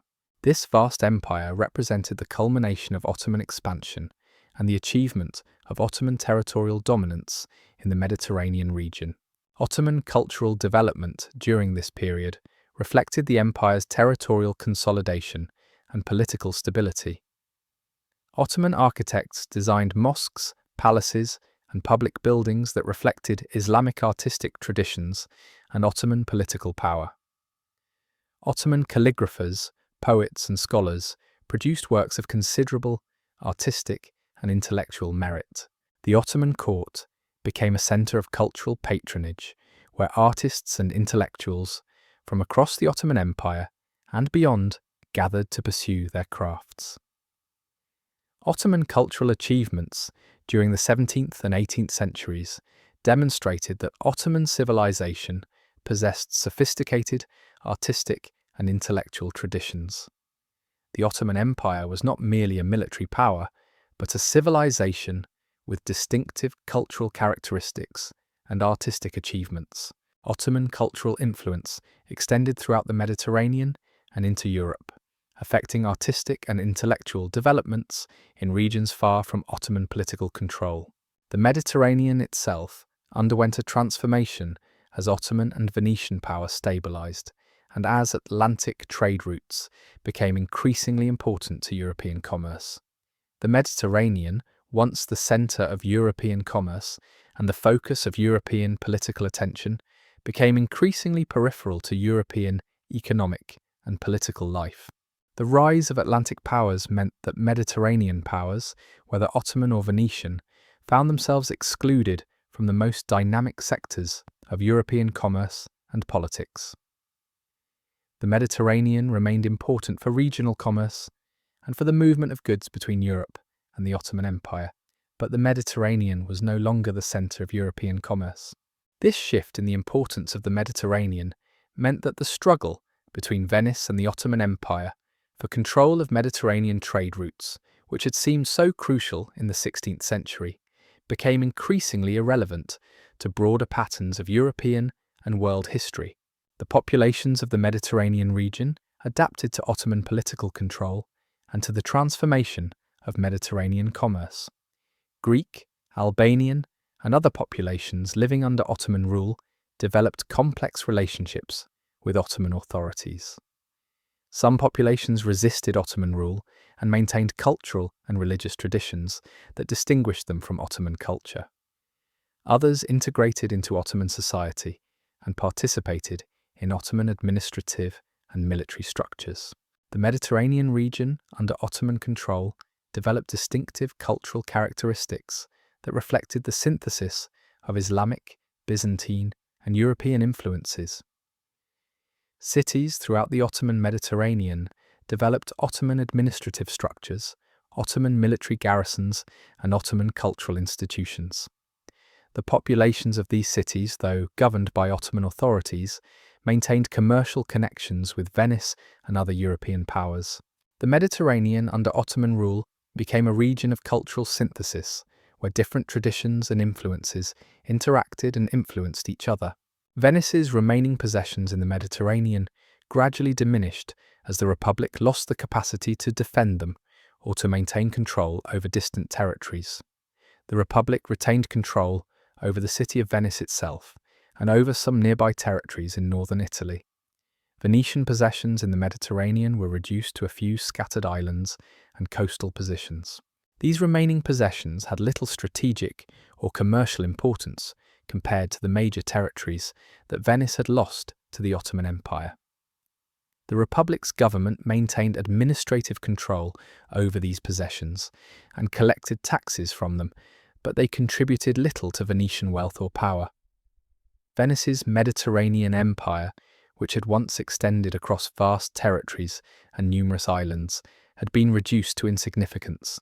What remained was primarily the city of Venice itself and the cultural and artistic achievements that the Republic continued to produce. The decline of Venice as a territorial and military power did not mean the disappearance of Venetian influence or the end of Venetian significance in Mediterranean affairs.